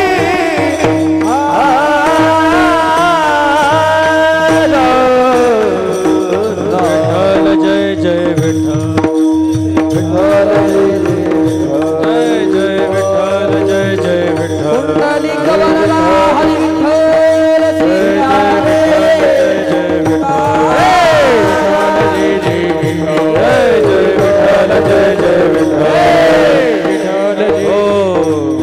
शरण शरण एकनाथा पायी माता ठेविला नका पाहू गुण दोष झालो दास पायाचा आता मज उपेक्षिता नाही सत्ता पुरी नका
हरी तुका वाहे डाळी उभा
बोध आरती स्वामी गणाता तुमचे नाव ब्रह्मा विष्णू महेश जाती चढावया येते नडळी दिसला जातो होय एकात्मक भक्ते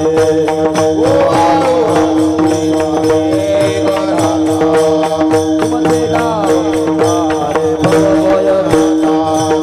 कावडीने पाणी जागर चक्र पाणी वाहे अनन्य भक्ती भावे निरावंत पाय प्रवाळ आरती स्वामी तुमचे नाव विहारी भव भय आरती तुकारामा स्वामी सद्गुरु रामा सचिदानंद मूर्ती आय राघव्यामा तुकारामा राघवी साधनाथ आशान तारे तैसरा तुकाराम रामंगरती तुकारामा स्वामी सद्गुरु रामा सचिदानंद आय राघव्यामा तुकारामा तुगदा तुलसी ब्रह्मा तुकाचार्य रामेश्वरे चरणे मस्तक ठेवले तुकारामा स्वामी सद्गुरु रामा